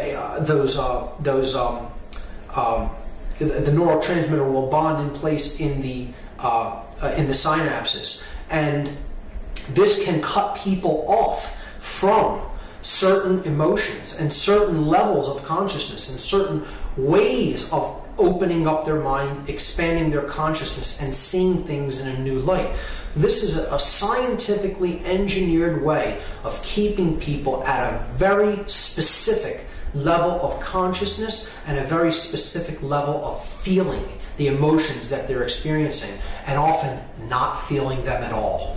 Some people report that these substances make you incapable of feeling certain types of emotions, and that's why I would say they're extraordinarily dangerous to be messing with, because and they're absolutely overprescribed as well. But they're dangerous to be taking and messing with, because anything that really permanently affects serotonin levels I would view as a dangerous compound to put into the body. We are meant to feel certain emotions because our emotions are our compass for our moral direction in life. You start to play the numbing out of emotions game, and you're heading on a very slippery path into robot consciousness, let's put it that way. So that's my take on SSRIs. I call them the demon drugs, a class of demonic compounds. Very much against their use and overprescription. The illusion of time is the next method of manipulation that the sorcerers of consciousness use against us. This is kind of a conceptual one. It's a heady one. You have to visualize this aspect. So time is a quality that we often see in physical terms. We say, I don't have enough time. I am spending time. Time flies. See, it's looking at time as a physical quantity based on physical movements of astronomical bodies. So you're quantifying time, and you're saying that it's a physical thing. This goes hand in hand with the idea that time is money. Time is value to us, and we have to acquire it, or we have to look at it in a way that is physical in nature. So this keeps the consciousness very much grounded in the physical world. It's based on physical astronomical objects. It is based on physically, endlessly repeating cycles that go over and over and over again and repeat endlessly. So it's a negative worldview way to conceptualize the notion of time. This is a great depiction of what I look at as present moment awareness, or the idea that time is actually an illusion. Because if you can get somebody time identified, they'll not take the time to look into certain events. They're wound up in the events that go on in their life, and it's an endlessly repeating cycle of events over and over and over again. Nobody dissuading from, going off of the usual path of what they do on a daily basis, and they're locked in an endlessly repeating cycle. This is a depiction of the Gnostic crucifixion, where it's a symbol. This is a symbol about time, in effect. If you look at Jesus as the Savior, the light of the world, the one who is the Redeemer of consciousness, okay? Not saying that I necessarily believe in the man Jesus in that realm. We're looking at this as a symbol.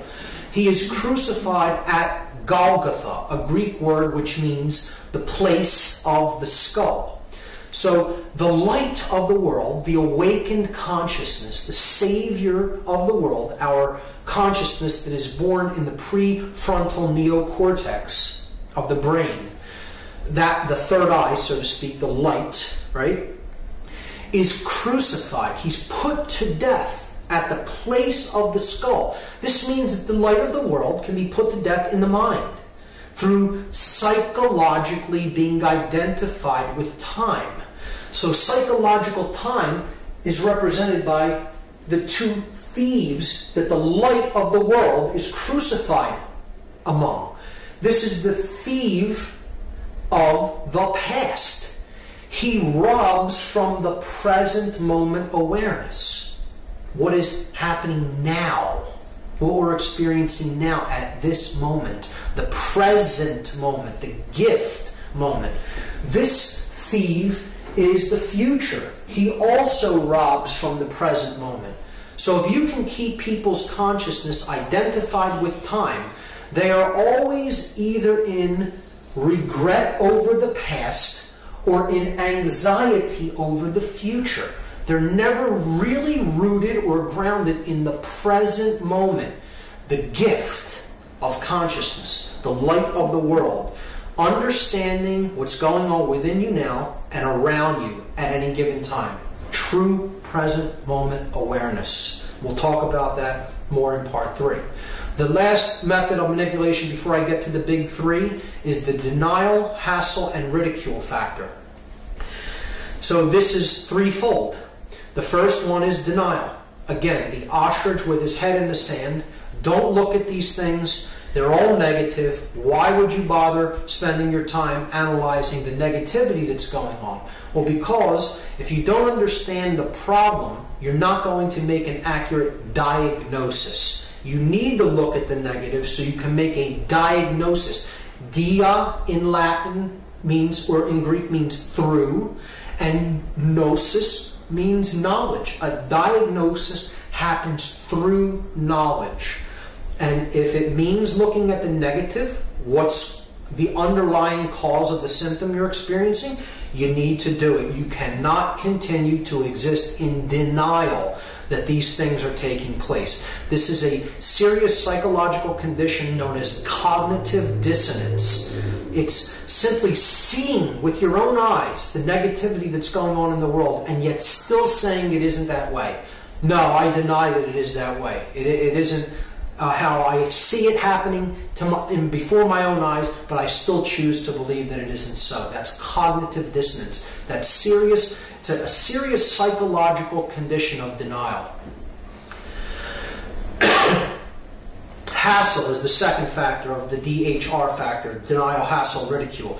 I don't want to start speaking out against this stuff because I'm afraid of all the hassle that I'll have to go through by people who don't want to hear this message. It may even be the truth, but I'm not going to bother speaking it because I'll have to go through too much hassle and endure too many unpleasantries. Well, that also won't get you any change. That will also keep you controlled. It will keep you actually enslaved. You will not really make any changes for the better in your life and actually work toward true freedom and true peace, prosperity, or order if you stay in the modality of the hassle-free zone. And the third, of course, is ridicule. I don't want to talk about these things because not many people know about them or understand them, so I'll be seen as the guy in the tinfoil hat, the weird guy who, talks about strange things that people can't really understand or comprehend and don't know about or want to know about, so I'll just shut my mouth and not say anything.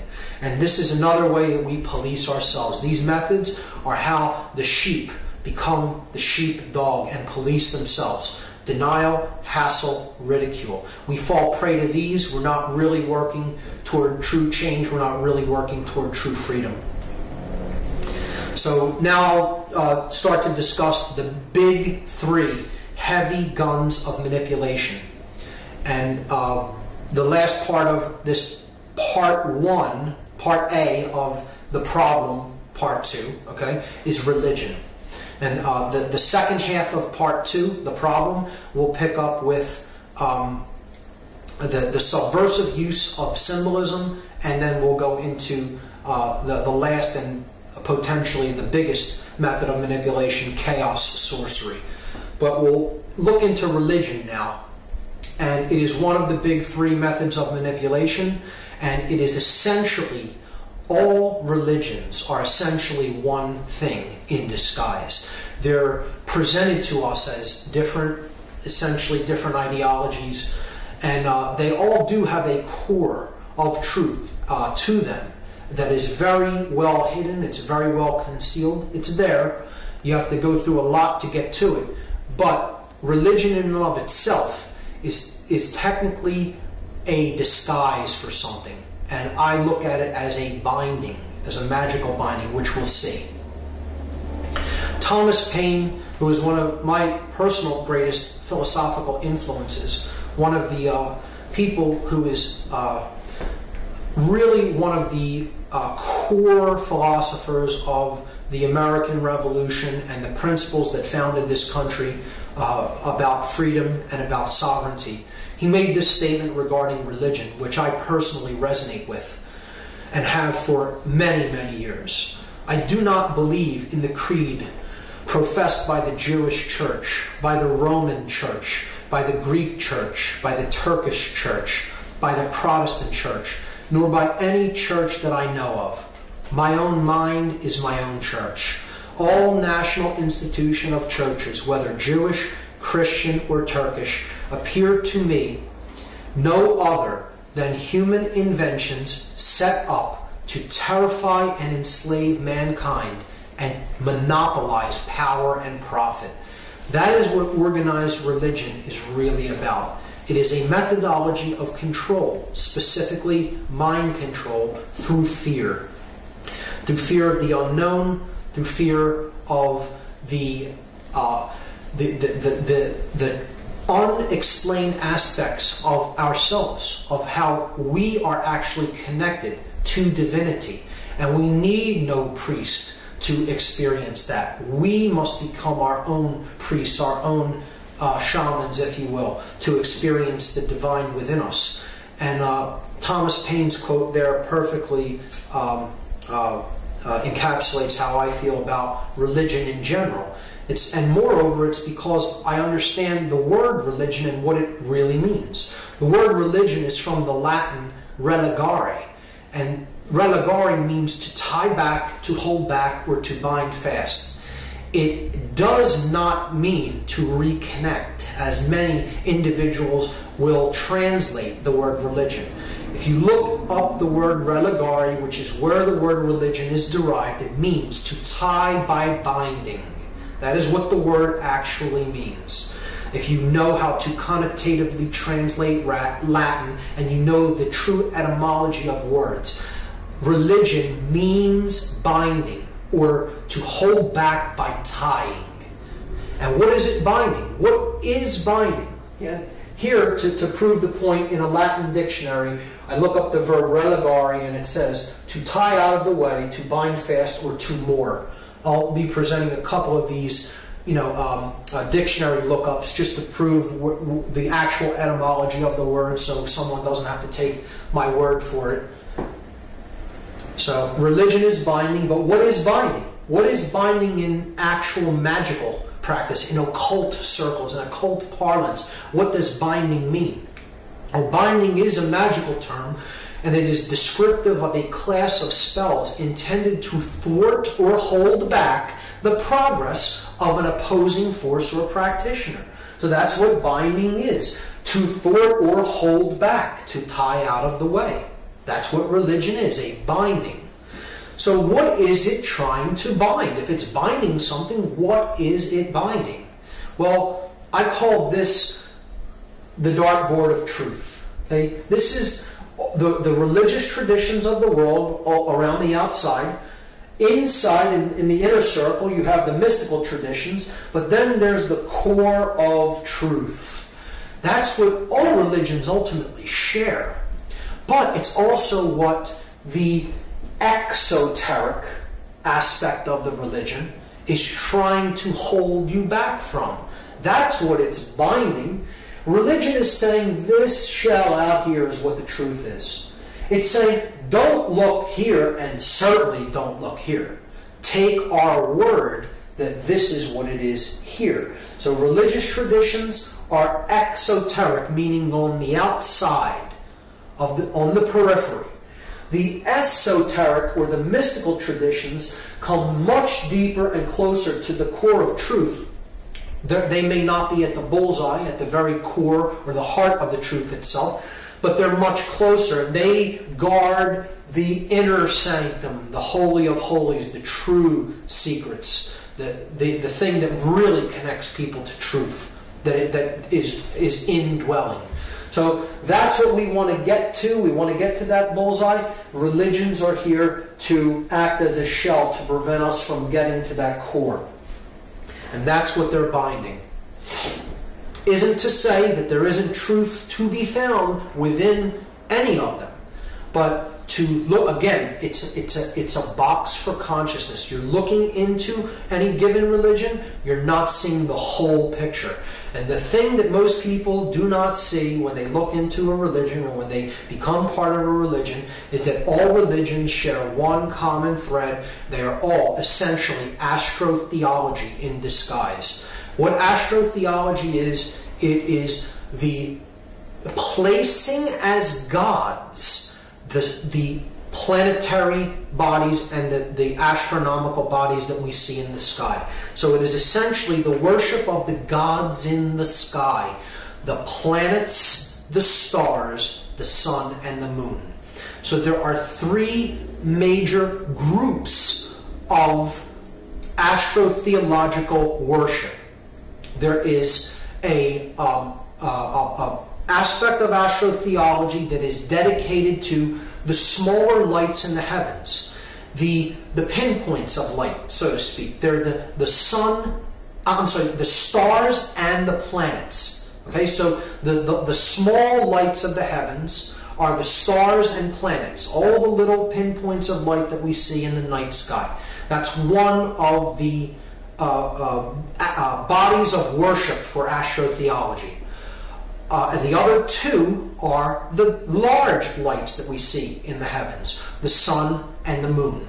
So you have three major groupings, or let's say sects, of astrotheology. You have the worshippers of the sun, the worshippers of the moon, and then the worshippers of the small lights, the stars and planets.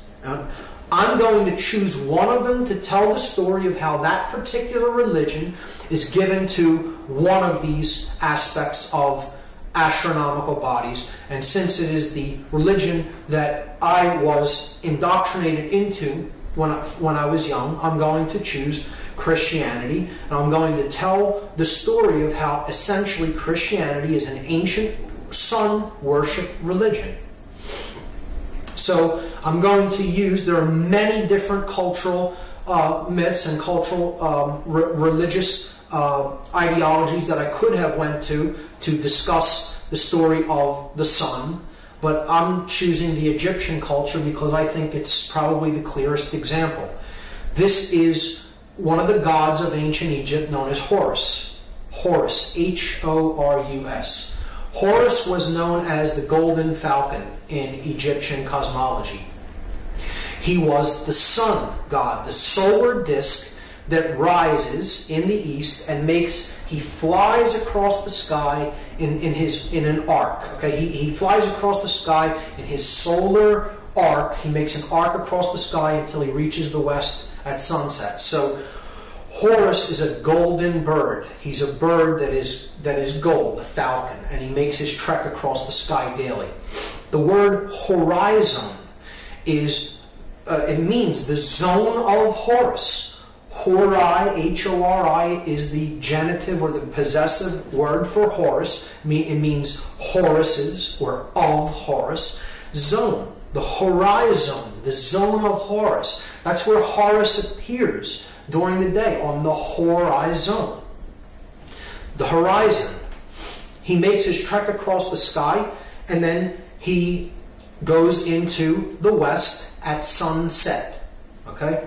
So Horus has three main family members that you need to understand the role that they play in this story.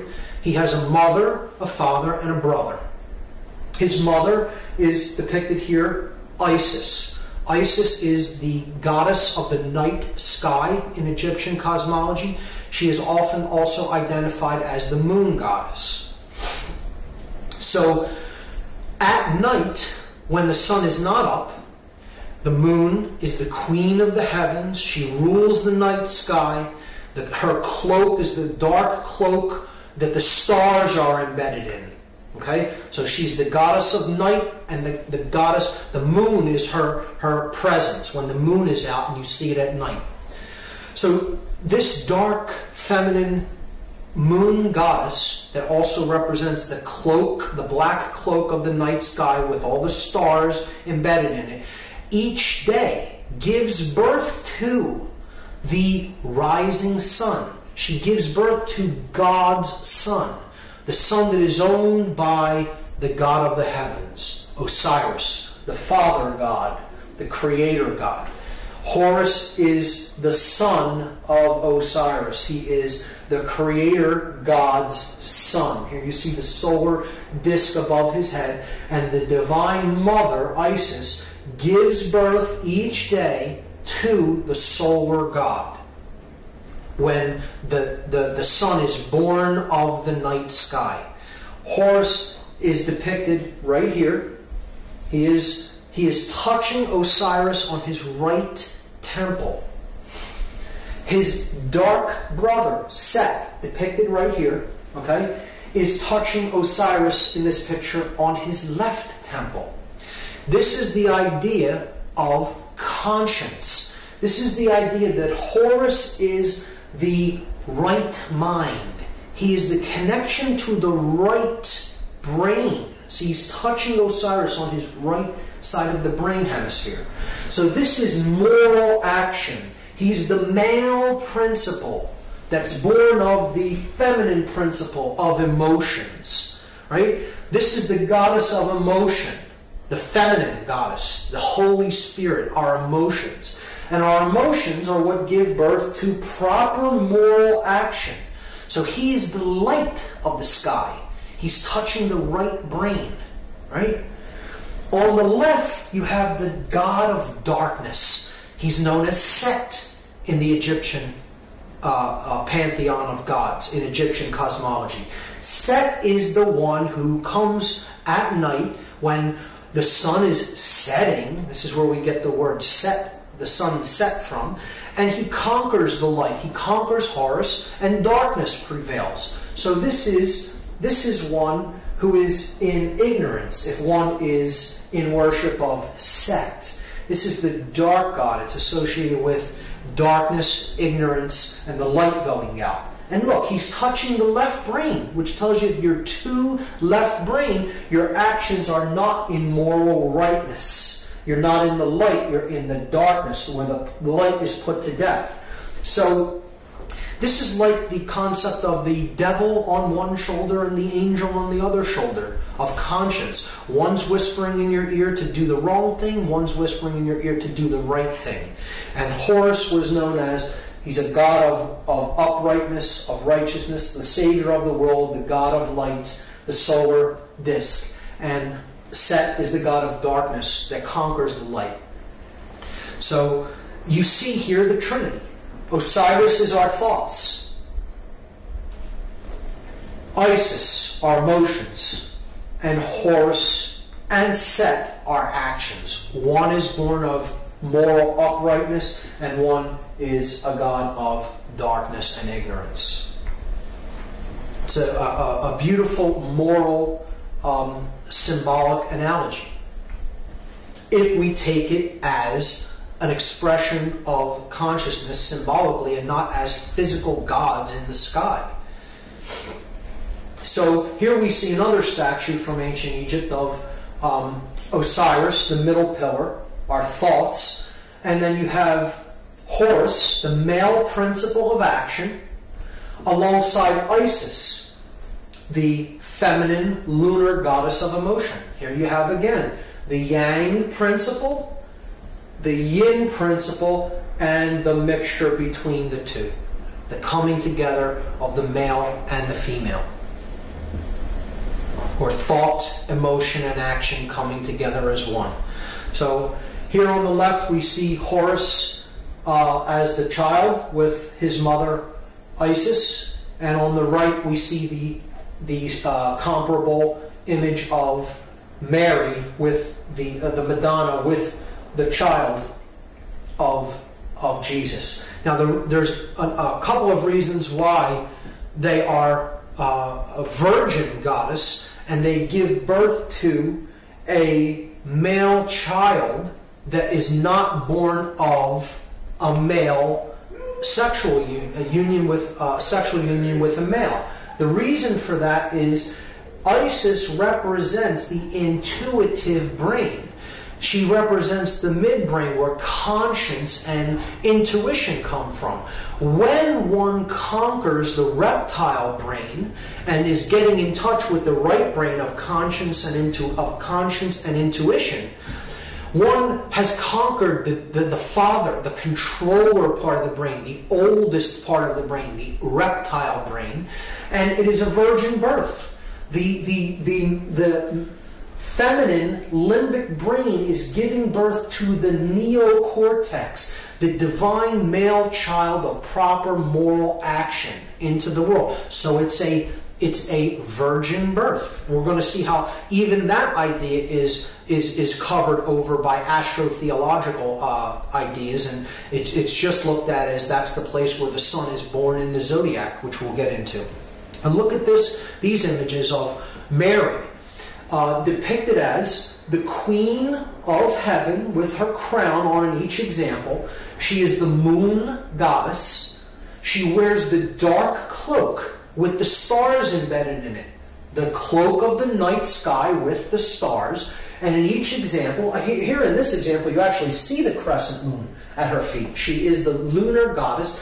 And in each example, she is giving birth to the child of enlightenment, the moral solar principle of proper moral action.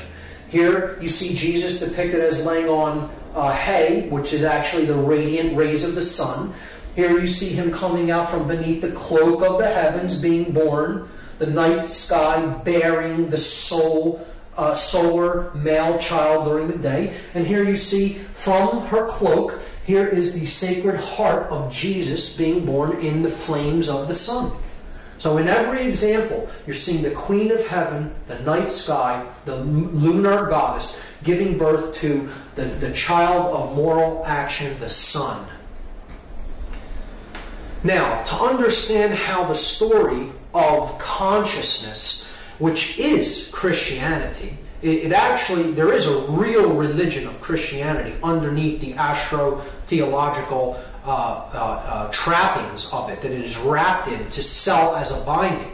And that's it. It is the story of how proper moral action is given birth to in the world. It's a virgin birth because the R complex has been conquered. The limbic brain is our intuitive brain that governs our emotions, and we feel those emotions, and so it helps to give birth to the properly balanced neocortex, the savior of the world.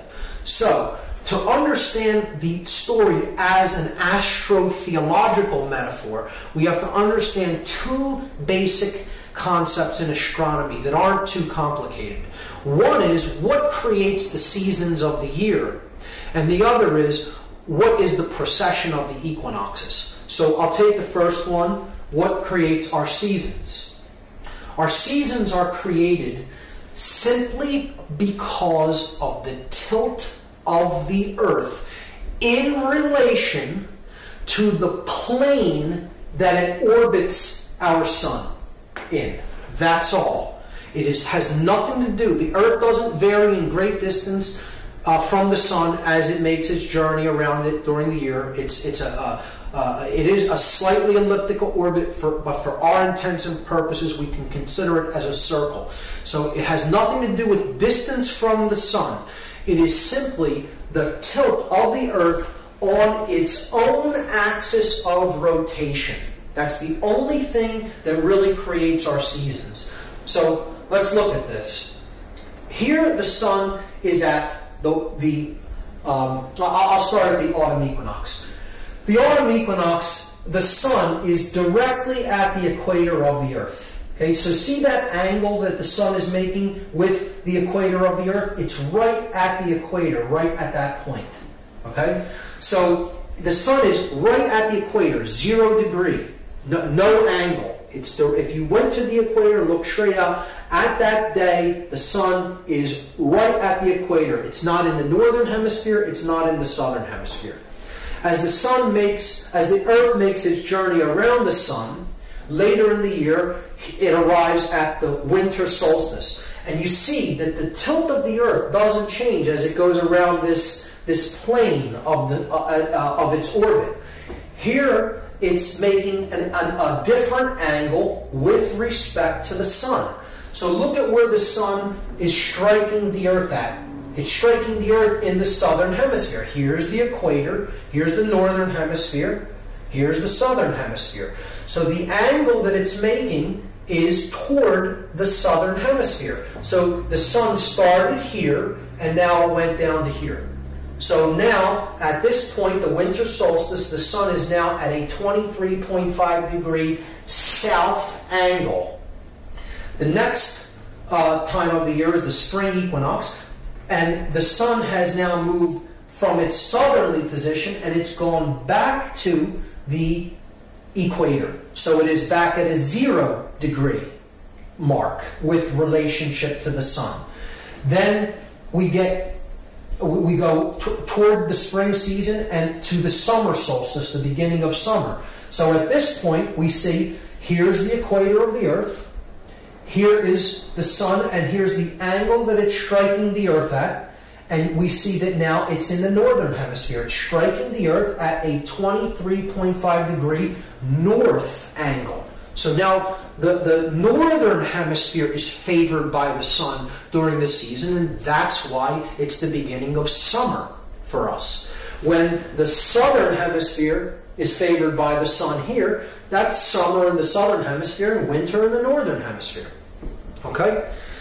So that is what creates the seasons. The tilt of the earth with respect to its plane of orbit around the sun. And essentially we can look at this a different way. We can just look at it as, here's where the angle with the sun starts. If I am the earth and the sun is directly out from the equator, this is the autumn equinox. Okay? At the winter solstice, it goes down by 23.5 degrees. Spring equinox, it comes back up. Summer solstice. Autumn equinox, winter solstice, spring equinox, summer solstice. And this process just keeps repeating like a sine wave as the seasons go on. It's just up and down, up and down. Okay? It's like a pendulum movement. So the next concept in astronomy to understand is the precession of the equinoxes. There is another reference frame of motion at work, which I won't get into the full mechanics of, but you just need to know that the background of stars behind the solar path, the constellations that make up the zodiac. They're in what's called the solar ecliptic path. They slowly go backwards throughout a very long period of time. They slowly precess counterclockwise. Okay, so at the spring equinox, okay, the constellation that the sun is in at the spring equinox over a very long period of time begins to shift, and a new constellation comes in, and it is behind the sun at the spring equinox. And this keeps going until it makes one complete revolution through the zodiac. So the frame of reference of what the Earth is, the pole of the Earth is pointing to, actually makes a full circle in the sky. It is not because the Earth itself is wobbling on its axis, but I will not get into what really causes that reference frame. But over a long period of time, approximately 25,000 years, a complete circle is made, and at the spring equinox, every constellation has been gone through until you come back to the first one. So that's called the precession of the equinoxes. So just keep that in mind. You don't need to fully understand that right now, just keep it in mind. So this is the story that the ancients told about the sun on the wheel of the zodiac. This is the zodiac. It has all the constellations that the sun goes through during its course of the year. The ancients would quarter this to create the seasons. So they placed a cross over the zodiac wheel, and they looked at it as these three constellations are the spring season. These three are when the sun is in the summer season. These three are the autumn season, and these three are the winter season. Okay. The ancients then placed the sun on the cross of the zodiac, and they would tell its story of its journey through the houses of the zodiac, through the constellations during the course of a year. So I'm going to start where we begin our zodiacal year in Aries at the spring equinox. So the sun here is at 0 degrees. It is at the equator, and it's starting to make its journey up northward into the northern hemisphere. So during these 6 months, the sun's in the northern hemisphere. During these 6 months, the sun is in the southern hemisphere. So here's the point of the 0 point, and it starts rising. Now when it hits Taurus, the bull, the midpoint of the spring season, the sun has become a charging bull. He's gaining strength because he's rising in the northern hemisphere. When he hits this point, this is the summer solstice, the sun has gone as high in relation to its angle of the latitude of Earth as he's going to go. So he's at his highest point in the northern hemisphere, 23.5 degrees north latitude of the Earth. This is known as the Tropic of Cancer. That line, the latitude on the Earth, is called the Tropic of Cancer. Okay, because the sun is entering the house of Cancer, the constellation of Cancer, at that point during the year.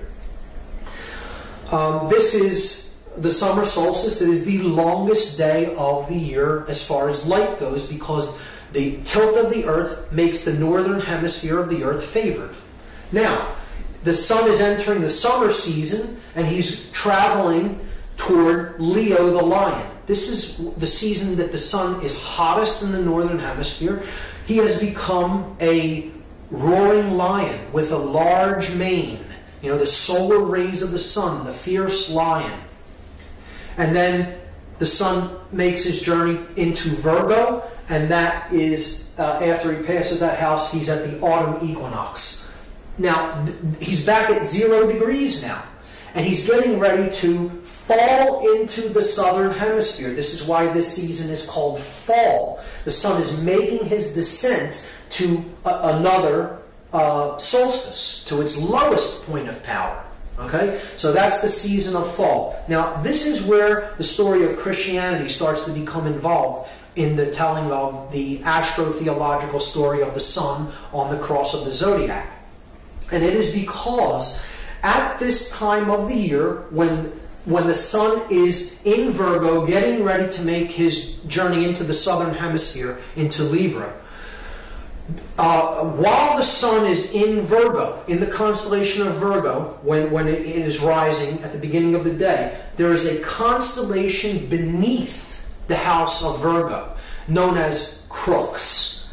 This is what Crux looks like. It's known as the Southern Cross, only visible from the southern hemisphere.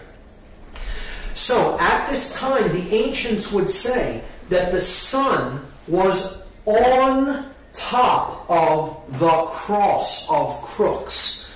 Not right on this. The sun doesn't go into this. The sun is here. It's over top of Crux, because Virgo is on top of Crux in the night sky. You just need to look at a celestial map.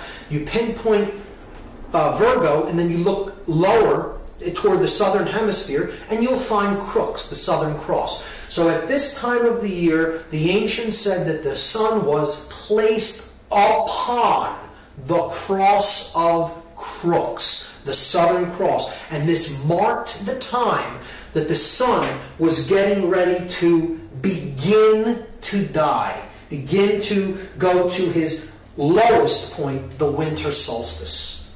So in this season, the sun then passes through Scorpio, the scorpion, and he is stung by the venom of the scorpion. So now he's really in rapid decline. Okay, he's dying quickly because he's stung by the venom and he's dying, and then he comes to the winter solstice. Now the sun is at 23.5 degrees south latitude of Earth. He is at the Tropic of Capricorn because he's getting ready to enter the house of Capricorn.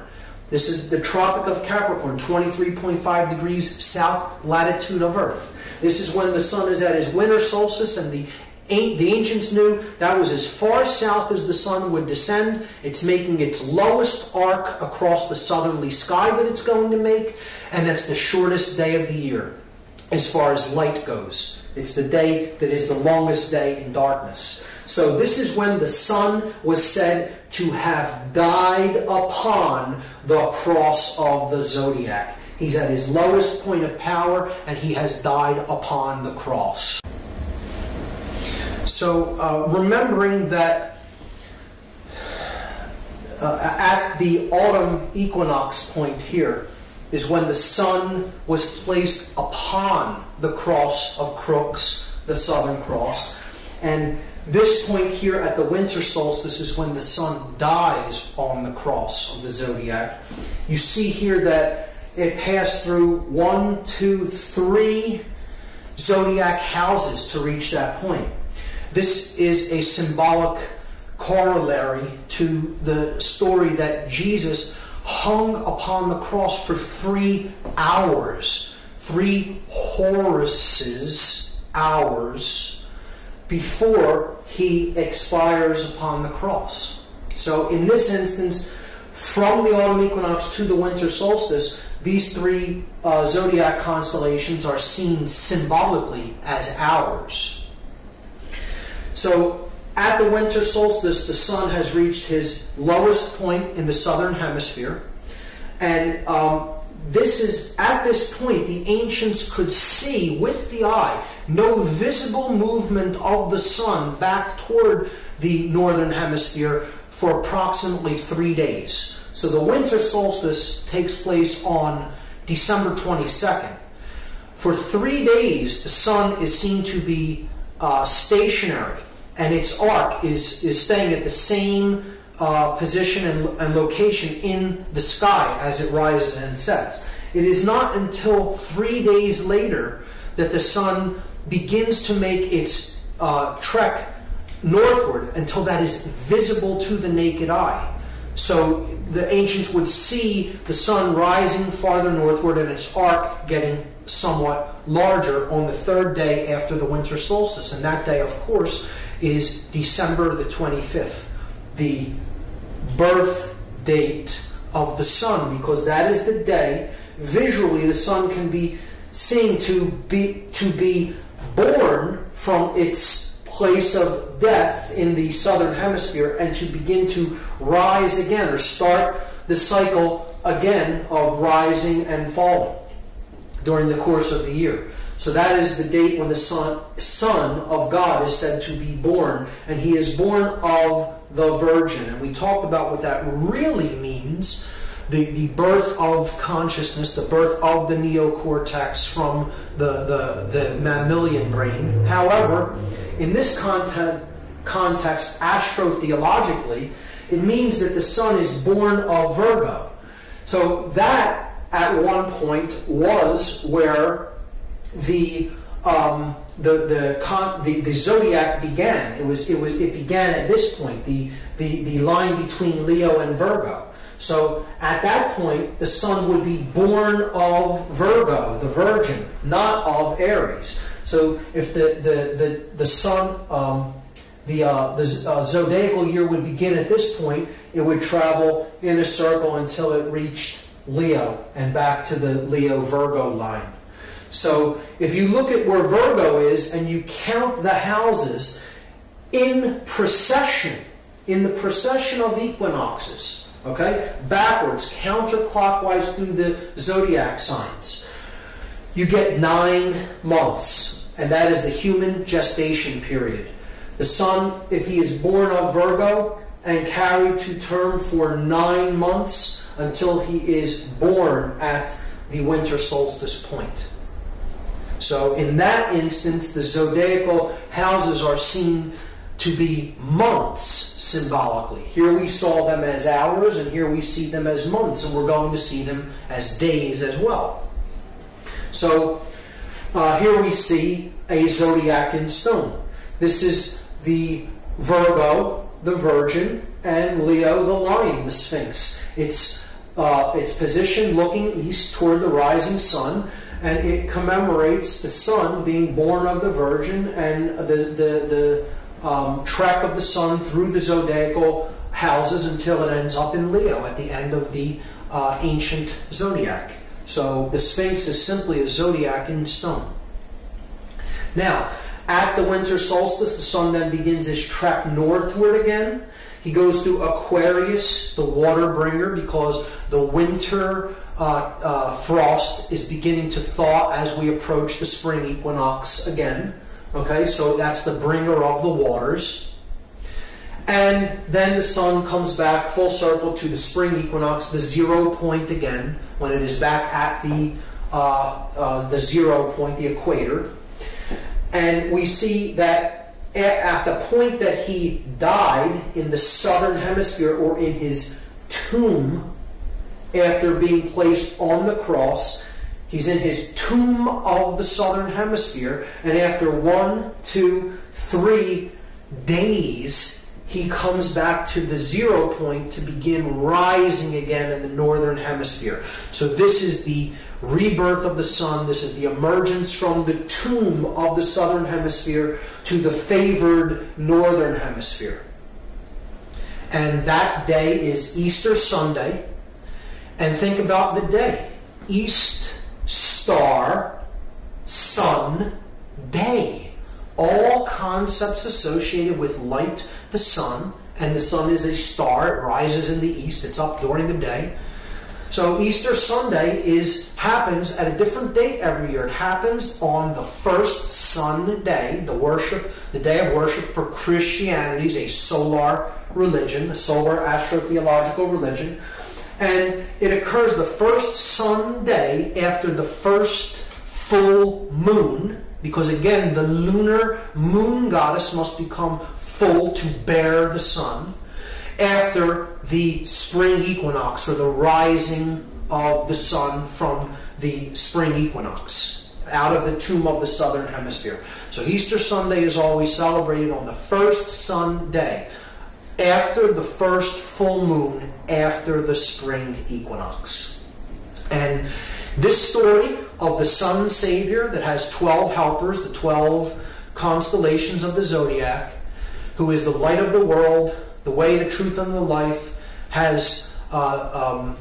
performs miracles, rises from the dead after 3 days, has a virgin mother, is the Son of God. Every one of these aspects of this Savior story, the Savior myth that is told over and over again through time, there are over 40 incarnations of this Son God. Every one of the names that you're about to see scroll by is one of the names of this ancient Son Savior figure that comes from the East, has miraculous powers, redeems the world through the light, again, has 12 helpers, is the Son of God, has a virgin birth, performs miracles, etc.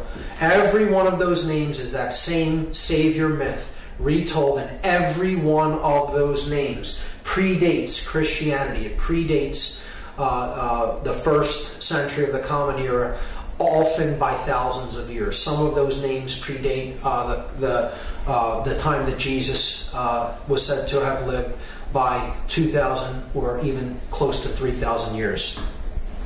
Now, this is not to negate the understanding, the underlying moral lesson that Christianity has to teach. There is a core of truth. There is a religion that perhaps an enlightened avatar that walked in the land of Galilee at the first century was attempting to bear into the world and really help to awaken minds of his time.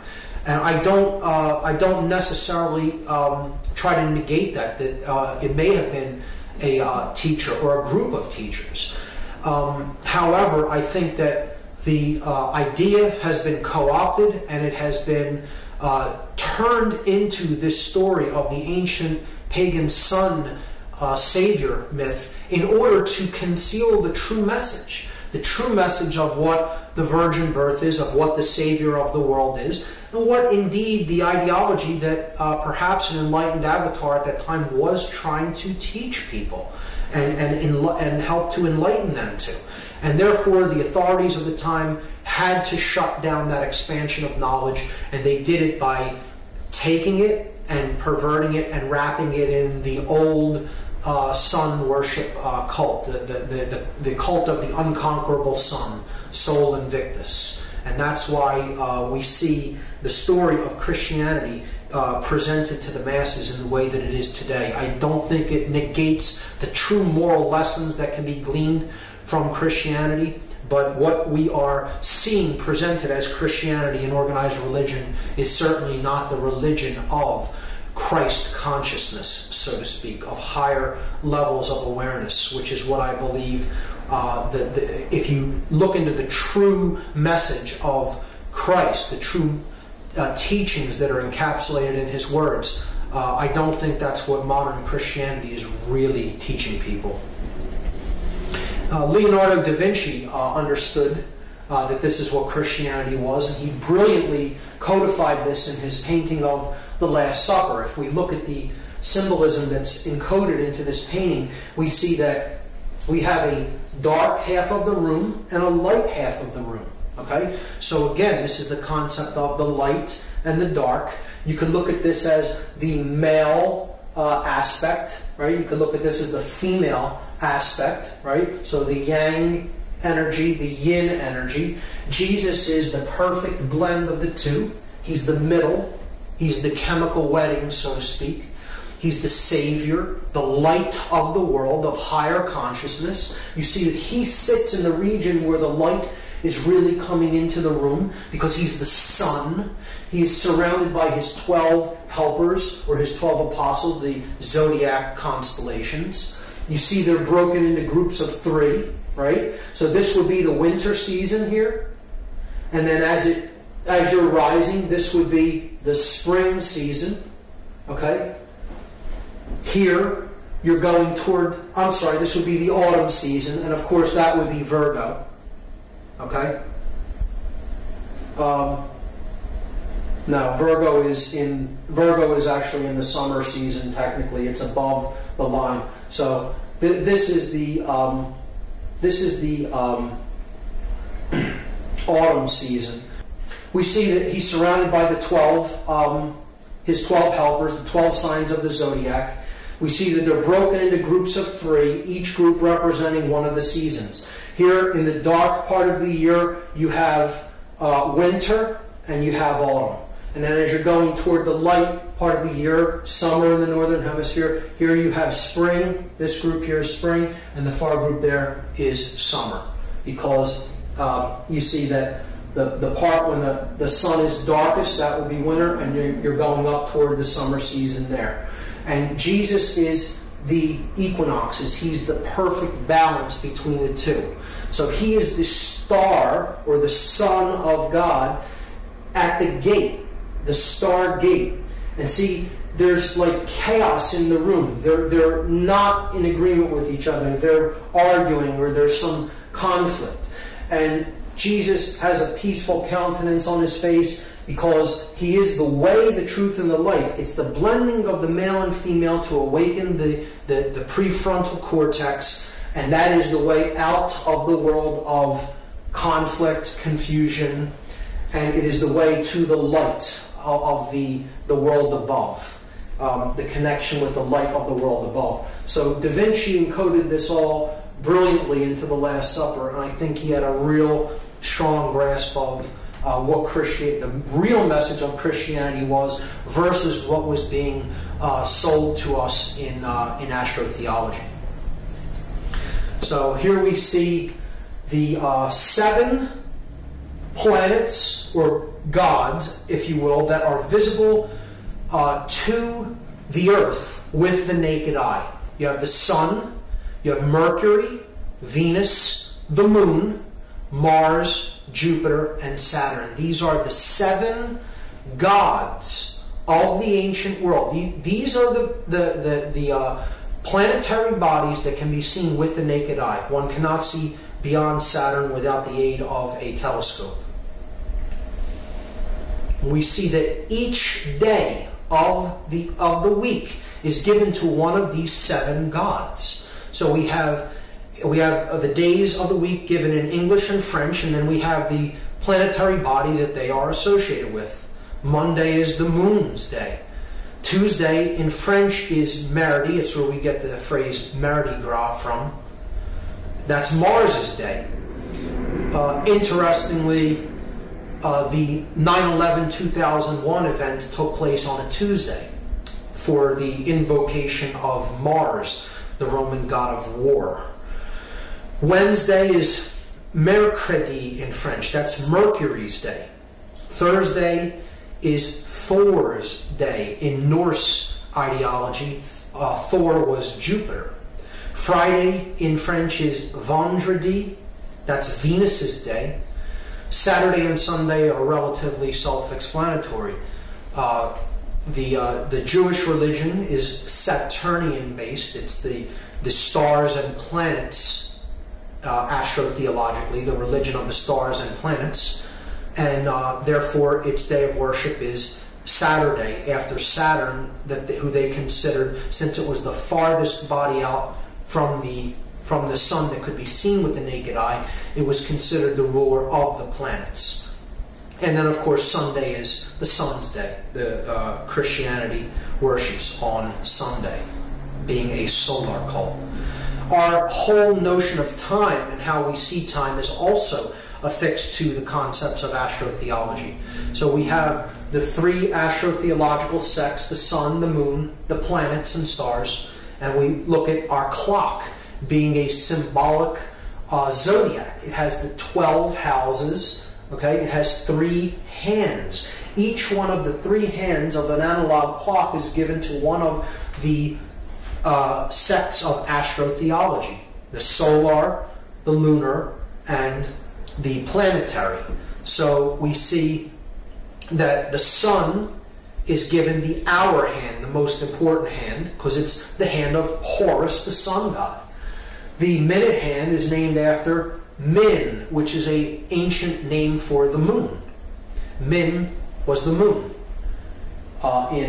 in Phoenician, and the minute hand is dedicated to the moon on the clock. And the second hand is the fastest hand that travels around the clock more than any of the other hands, because it is given to Mercury. It's the planetary hand, or the pinpoints of light in the sky, the lesser lights, because Mercury is the second body of the solar system after the Sun, and it makes its orbit around the Sun faster than any other object in the solar system. So this takes us to the concept, the last concept in religion as astrotheology, that ultimately what we are seeing is the breakdown of consciousness on the earth. And we are seeing the earth as a global brain. This is a very critical concept to understand. It will help people to understand why the events that are playing out in the regions of the world that they are happening the way that they are and in the locations that they are. So if we look at the earth, if we consider that the earth is a living brain, it is actually one consciousness, one brain. It has two hemispheres. We have a Western hemisphere and an Eastern hemisphere. So if we symbolically correlate this to the concept of the bilaterally symmetrical brain, we can place the structure of the brain on top of the Earth map. So we have a left hemisphere of the brain, and we have a right hemisphere of the brain. So you want to picture that you're actually looking kind of this as the back of the head. So this area is let's say this is the back of the head, okay? And this is the left hemisphere of the brain, that's the right hemisphere of the brain. So you need to envision your head looking this way, okay? Picture your eyes looking that way. This area of the earth is your left brain. This area of the earth is your right brain. And if you understand how religious ideologies are structured on earth, this begins to make a whole lot of sense. Because we have three basic astrotheological sects that each correlate to a major world religion. The solar sect of astrotheology is named after the god Horus, and Horus's name in other Egyptian cosmological studies was his name was Amen-Ra. Amen-Ra is the name that is invoked when Christians pray a prayer and then they say the word Amen after the prayer is said, to invoke the sun god of Amen-Ra. What he really represented was the sun at his zenith, at his highest point in the sky, Amen-Ra represented.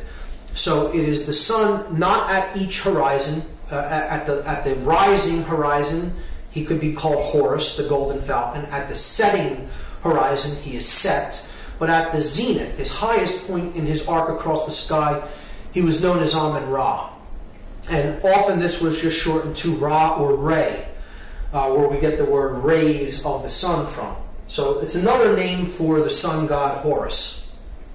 And we have seen that this is the religion of Christianity, and its symbol is the sun on the cross.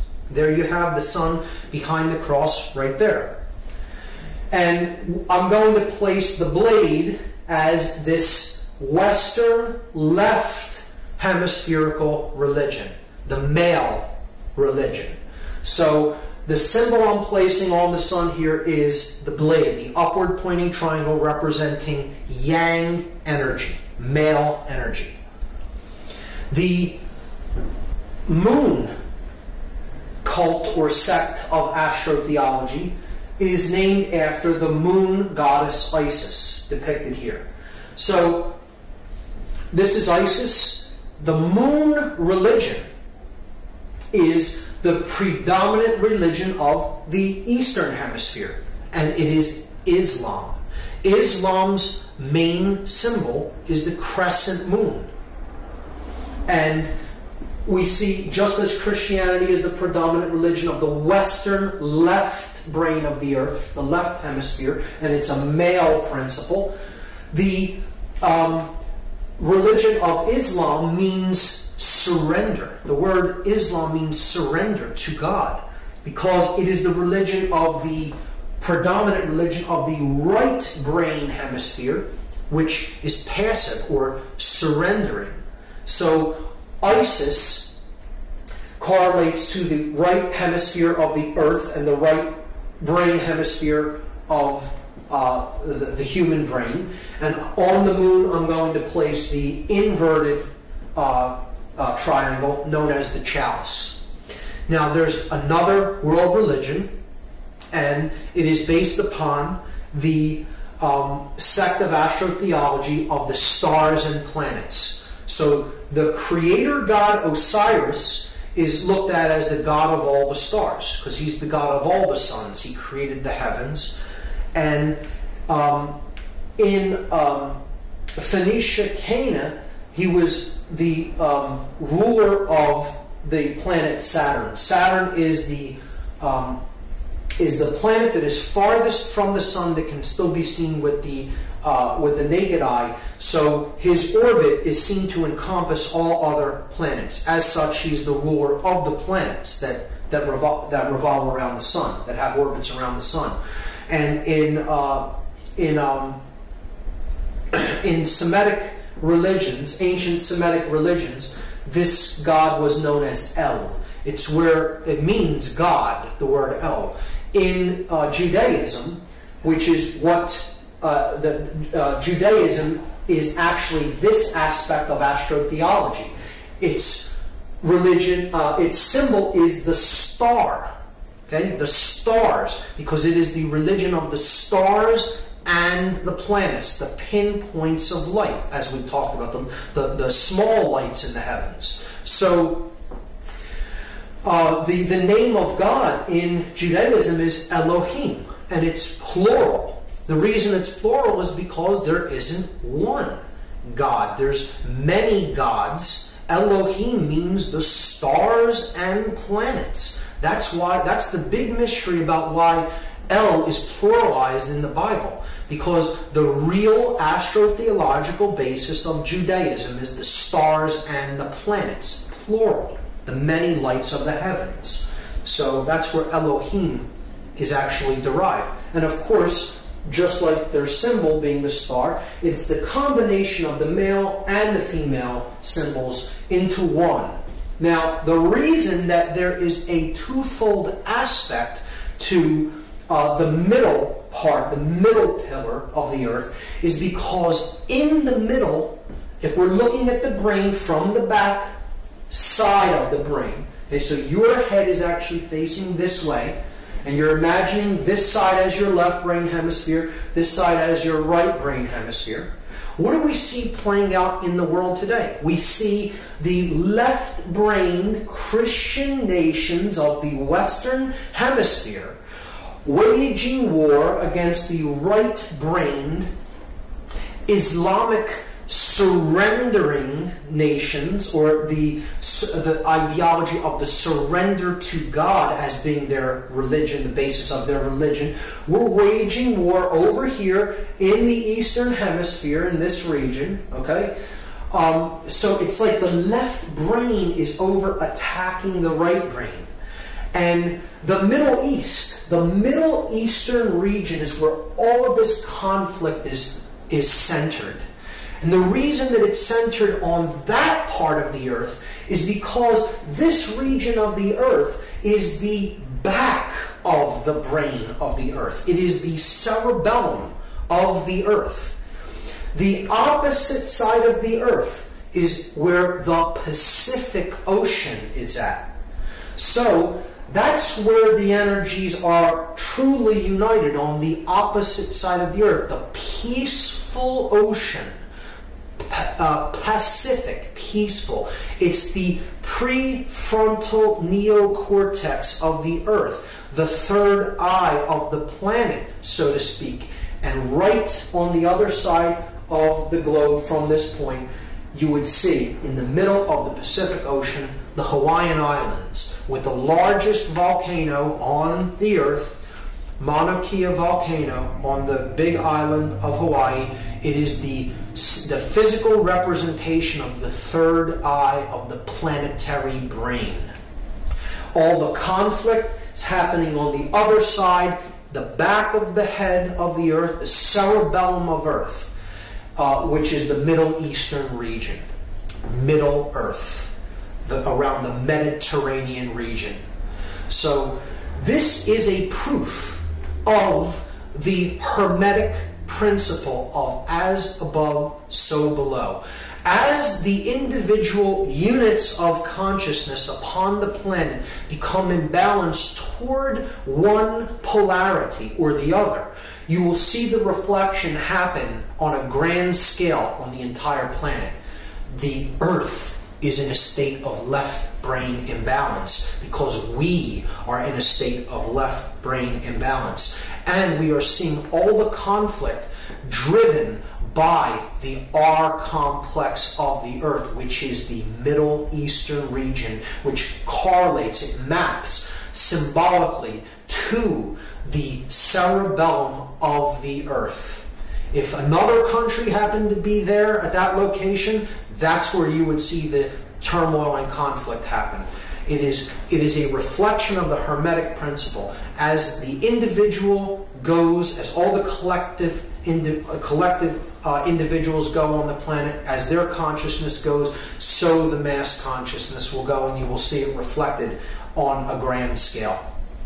So as we see these three religions put together of Judaism, Christianity, and Islam, when we put them all together, we get Isis, which is Islam, the lunar religion, Ra, or Horus, the solar religion of Christianity, and El, the religion of Judaism. We get Isis plus Ra plus El, and that spells the word Israel.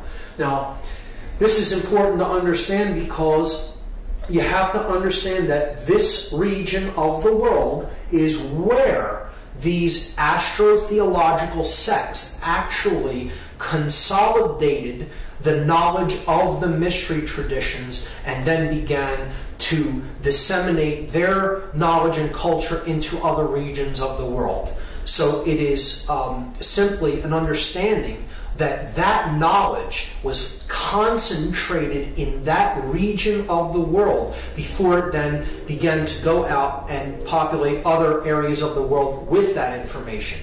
And this is one of the main reasons why the country of Israel, the government of Israel, has so much influence with many other nations more populated than it and seemingly wielding more political power. But there is such a concentration of the ability to lobby these other nations, such as the United States and Great Britain, with the desires of the government of Israel, because the power of these astrotheological sects is still highly concentrated in the region that we now call Israel, which was formerly Phoenicia, Cana, and the knowledge of the mystery traditions actually came into that region through Egypt and Babylon and the mystery tradition centers that were around what we now call the State of Israel. So that explains why Israel is so influential in what is taking place in the Middle East region of the world, and it explains why the ties with larger, more populous nations are in place. It is in no way any kind of a commentary on the nationality or the religion of the people of that region. It is simply a commentary on the government of Israel and why it wields the amount of influence that it does. So that is religion as binding. The next method of manipulation, the next big gun of manipulation that I'm going to talk about is the subversive use of symbolism, the mentally subversive use of symbolism, particularly in Western culture and particularly through advertising.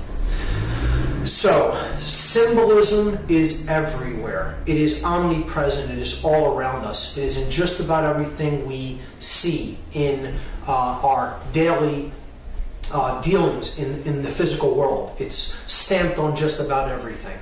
And it's a language. Symbolism is a language. A symbol is neither positive nor negative, just like knowledge, just like occultic knowledge. A symbol is simply something that has the ability to influence consciousness, because symbols are language that we read through the subconscious mind largely. And we often can get a message through symbol immediately through symbolic language. We get the message immediately, even if we do not really understand the symbol at a conscious level, because it is not really speaking to the conscious mind unless you know the language of symbolism. And unfortunately, many people do not. They are illiterate when it comes to reading symbolic language, and therefore they're really at its mercy. They're really at the mercy of how an advertiser or a product peddler wants to reach your subconscious mind. If you're not aware of how they're using symbols to reach the subconscious regions of the mind and the subconscious awareness. So we have to become symbol literate if we're going to be able to use symbols ourselves, if we're going to be able to protect ourselves against unwanted influence and usage of symbols. What I'm going to do is present a symbol, describe how it is being used, for what purpose, and then I'm going to give examples of how the symbol is used in logos.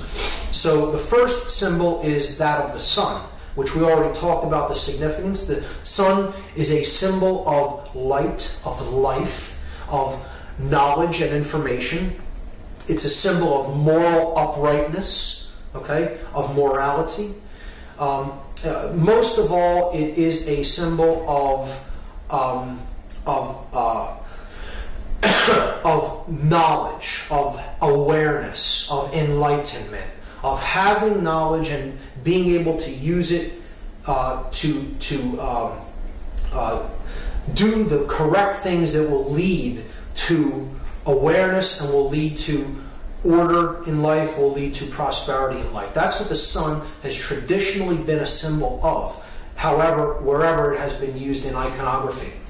And we see this employed by companies that want you to trust them, want you to identify with their products as something that is used for life, that is used for lifeblood, so to speak, that is used to represent enlightenment even. So here we see it used in oil logos, in gasoline companies. So you see it here, Sun Oil Company, Gulf, with a large orange disc representing the sun behind it. The sunflower of British Petroleum, and Dutch Royal Shell gasoline, which is a symbol of the sun coming up over the horizon with the rays. Even though it's encased in the outer shell, it still is clearly an image of a rising sun with the rays of light coming up over the horizon. We see it in technology, we see it in media, we see it in food companies. One of my favorites is ShopRite. You see the shopping cart with the sun behind it, indicating that if you shop there, you can purchase light. It's a subconscious play on the symbol. So they're trying to sell enlightenment as part of the product. You know, something that you lack, something that they are aware that you want spiritually, is being sold to you by proxy. And a rite is a ritual, the ritual of shopping. Shop right, and there is the sun in the basket. It's a very good example. In financial institutions, the sun is ever present because, again, it is a symbol of trust. It is a symbol of sovereignty. It is a symbol of knowledge and enlightenment. On the Discover charge card, Sun Trust Mortgage Corporation. Here's Citibank, the cross of the zodiac and the sun coming up over the horizon. Lucius Trust, Lucius meaning light. Sovereign Bank, sovereignty being sold to you through your banking institution. This circle with the dot with the circle around it, an ancient symbol of the sun, and in the shopping giant Target. Of course, Barack Obama's logo, the rising sun. Many people just look at this as an O with the American stripes, but it is the sun coming up over the horizon, because he is being sold to us as the new savior that will save us from all the evils of the former administration. He is the new reincarnated sun savior. So the zodiac is the next symbol that is used, and these symbols have to do with zodiacal houses and astrotheology in general. We see it on secret society logos, such as the Order of the Molay, the cross of the zodiac. You have the cross of the solar system, the equinoxes and the solstices, and then you have the galactic cross, the great cross there, the double cross. Here you have the Knights of Malta's logo, the cross of the zodiac, the equal armed cross. On the CIA, the Central Intelligence, the cross with the sun. And BMW's logo, an equal armed cross, quartered like the zodiac wheel. You have the moon iconography used in Starbucks logo. You see the crescent moon, and she has the star. She's crowned as queen of the heavens. So again, it's the goddess being used there. The horns of Aries, often used in different corporate logos. You see the ring of Saturn used over and over again. Here's more rings of Saturn. Mercury, the planet used there. Specifically Pisces, the two fish. See examples of how this iconography is used. Here we see the sacred geometry of the Vesica Pisces used in MasterCard's logo, the unification of male and female into the womb of creation, the one womb. And this symbol being the female sex organ, the channel for men, the Vesica Pisces, male and female uniting. Again, on Krull's logo, we see it used as the depiction of Jesus, the fish, because the sun is now currently in the house of Pisces, the fish. And of course, the Pope, the vicar of the sun god incarnate upon earth, he wears the mitre, which is the fish with its mouth open. And here you see the astrotheological cross, the equal armed cross of the sun on his forehead. Here you see it again on his sash. And he carries the image of the cross with the sun god upon it. The inverted pentagram. So the pentagram is used as a symbol of the four elements and then a fifth element. The four elements being earth, air, water, and fire, the material world. But more specifically, what those elements represent is earth is our resources. It is what we have to work with, the things that we can put into use for ourselves in the world and how we use them. And it is our makeup, our genetic makeup, our natural abilities. That's what earth represents. Air represents our intellectual makeup, the powers of the mind, the powers of air, our intellect.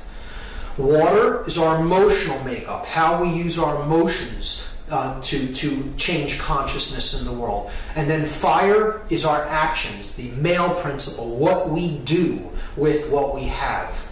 So those are the four elements, but then they all must be governed by the fifth element, and the fifth element is ether or spirit. It is the actual pure essence of consciousness, the essence of who and what we really are, that we must connect to unite the other elements. So it is love, it is higher consciousness, it is spirit. And in its correct upright form, you have the four elements at the bottom and then the point facing up to represent spirit. The inverted pentagram is the symbol of the opposite of that. It is the material realm, the earth, air, water, and fire, the elements ruling over spirit, the fifth element, which is why an inverted pentagram is a negative connotation of this symbol. It's a reversal of a powerful, positive, connotative symbol, the upright pentagram. But the inverted pentagram means that the spirit is being thrust downward and is being ruled by the material realm. And here we see it in the Order of the Eastern Star. Here we see it in the Victoria Police logo. Here we see it in the official emblem of the Church of Satan.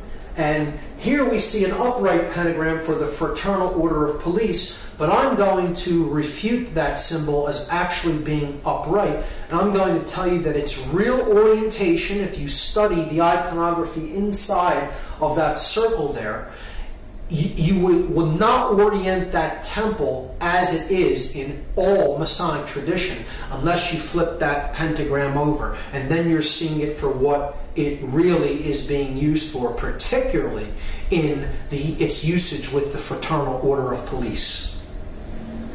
The blood drop is another symbol that is used, not as widespread as some of the others, but as certainly in as powerful of a way.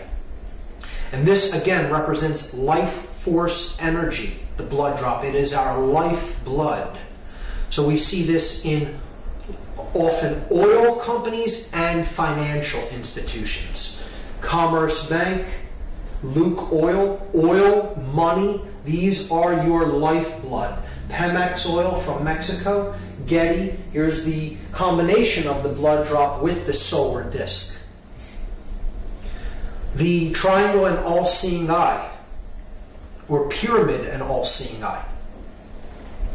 So this is a symbol of intelligence. This is a symbol of higher consciousness. This is the symbol of awareness. And here's how it is being used. AOL's logo, the CBS eye. There's a symbolic speech synthesis in there, CBS. That's what you will be seeing if you watch CBS. You will see BS. Fidelity Investments. You see the pyramid with the all-seeing eye at the top, crowned in light. Knowledge at higher levels, darkness below, in ignorance. Those below, the highest levels. Arco, here's the symbol of a pyramid with the capstone missing as seen from above. Here we see it in Masonic iconography, the all-seeing eye above the compasses and square. Here we see it on the reverse of the Great Seal of the United States, which is on the back of the dollar bill, which I'll be explaining in detail. The Information Awareness Office, and of course British Intelligence, MI5's logo. The pyramid, the cap missing, and the eye in the middle of it. The owl is a powerful symbol of the elite. The owl is, I guess you could say, the mascot of the sorcerers. It is the animal most identified with consciousness that is aware, yet is using that knowledge to suppress those who are not in the know. And we see it most widely used in the Bohemian Club. This is an organization of elite occultists that meet once a year in the Redwood Grove, about 70 miles north of San Francisco. And they have rituals in this grove that are actually derived from ancient Babylonian ceremonies. And they have a stone owl there that represents an Ammonite god that was children were often sacrificed and immolated to this god. This god's name was Molech or Moloch, and it was often depicted as a bull god. The owl kind of has been used to as a symbolic representation of this bull, because the bull has the two horns like a horned owl does, and it can be seen as either a bull or an owl. In the Babylonian tradition, it was more frequently represented as a bull, but it was also seen as an owl because it represents the immolation of a specific aspect of consciousness, and that is the feminine aspect of consciousness. So what the ritual entails, if you really understand its deep symbolic significance, which many do not, and they will say, oh, it's just a harmless ritual by men who are acting out psychodrama. It's nothing of the kind. It's an extremely subversive ritual against the feminine aspect of consciousness. And here's how it works. They have this owl that they're going to have a ritual before, and they take an effigy of a child and they float it upon the water. You see here the dark aspect of the Hermetic principle being conveyed here, the as above, so below aspect in the reflecting pool. As above, so below. And they float this effigy of an infant out into the water where they set it ablaze, and they immolate it to this owl. What this represents is the immolation of the inner child. That's what the elite are actually doing in this ceremony. They're telling people subconsciously to annihilate your emotion, annihilate your care for what you are doing in the world. So the ritual itself, the name of the ritual carries its meaning. The ritual is called the cremation of care. That is exactly what those who are participating in this are doing. They are immolating the inner sacred feminine child of consciousness. Care is what's being burned. So they're saying that dull care is the enemy. Your care for what you do to others is the enemy. It needs to be eradicated so you can use your power of will to do anything that you want to do, regardless of the consequences that it means for other people. If you immolate your emotion, you will be more able to do that effectively without emotions getting in the way. And that's why they burn the effigy of that infant. Anybody that says that that is not what the ritual is about does not understand the deep symbolic connotations of that ritual and the derivation of where that ritual came from. And it does indeed come from ancient Babylonian rites, specifically the rites of the Ammonites, which were a dark, basically a satanic cult, the worshippers of the gods of chaos. Molech being one of them, the devourer of the sacred child, the feminine care principle. That is the owl. We see it encoded very covertly because the owl is a predatory bird that can see its prey at night from a higher perspective when its prey cannot see it. So it is easy to remain hidden and then attack when it wishes to pounce upon its prey. And its prey is in the dark. So it's in the know, its prey is in the dark. A perfect symbol for a sorcerer wishing to yield occult knowledge against those who are in ignorance. We see it very covertly displayed on the shield on the upper right-hand side on the front of the $1 bill up in the corner. Clearly, though, when blown up, you can see that it is indeed a small owl peeking out from the corner. It is encoded in architecture. This is Commerce Square. Commerce Square. The financial system and the square, the symbol of base consciousness combined. And the two owls, the double owl. If you look at these in another different aspect, you'll see that there are actually wings down at their sides as well. This is on 21st and Market Street in Philadelphia. And this is the Frost Bank building in Austin, Texas. Clearly from the corner angle, an owl. It looks even more convincingly as an owl when it is illuminated at night. and it is even more appropriate, and that brings us to the torch of illumination.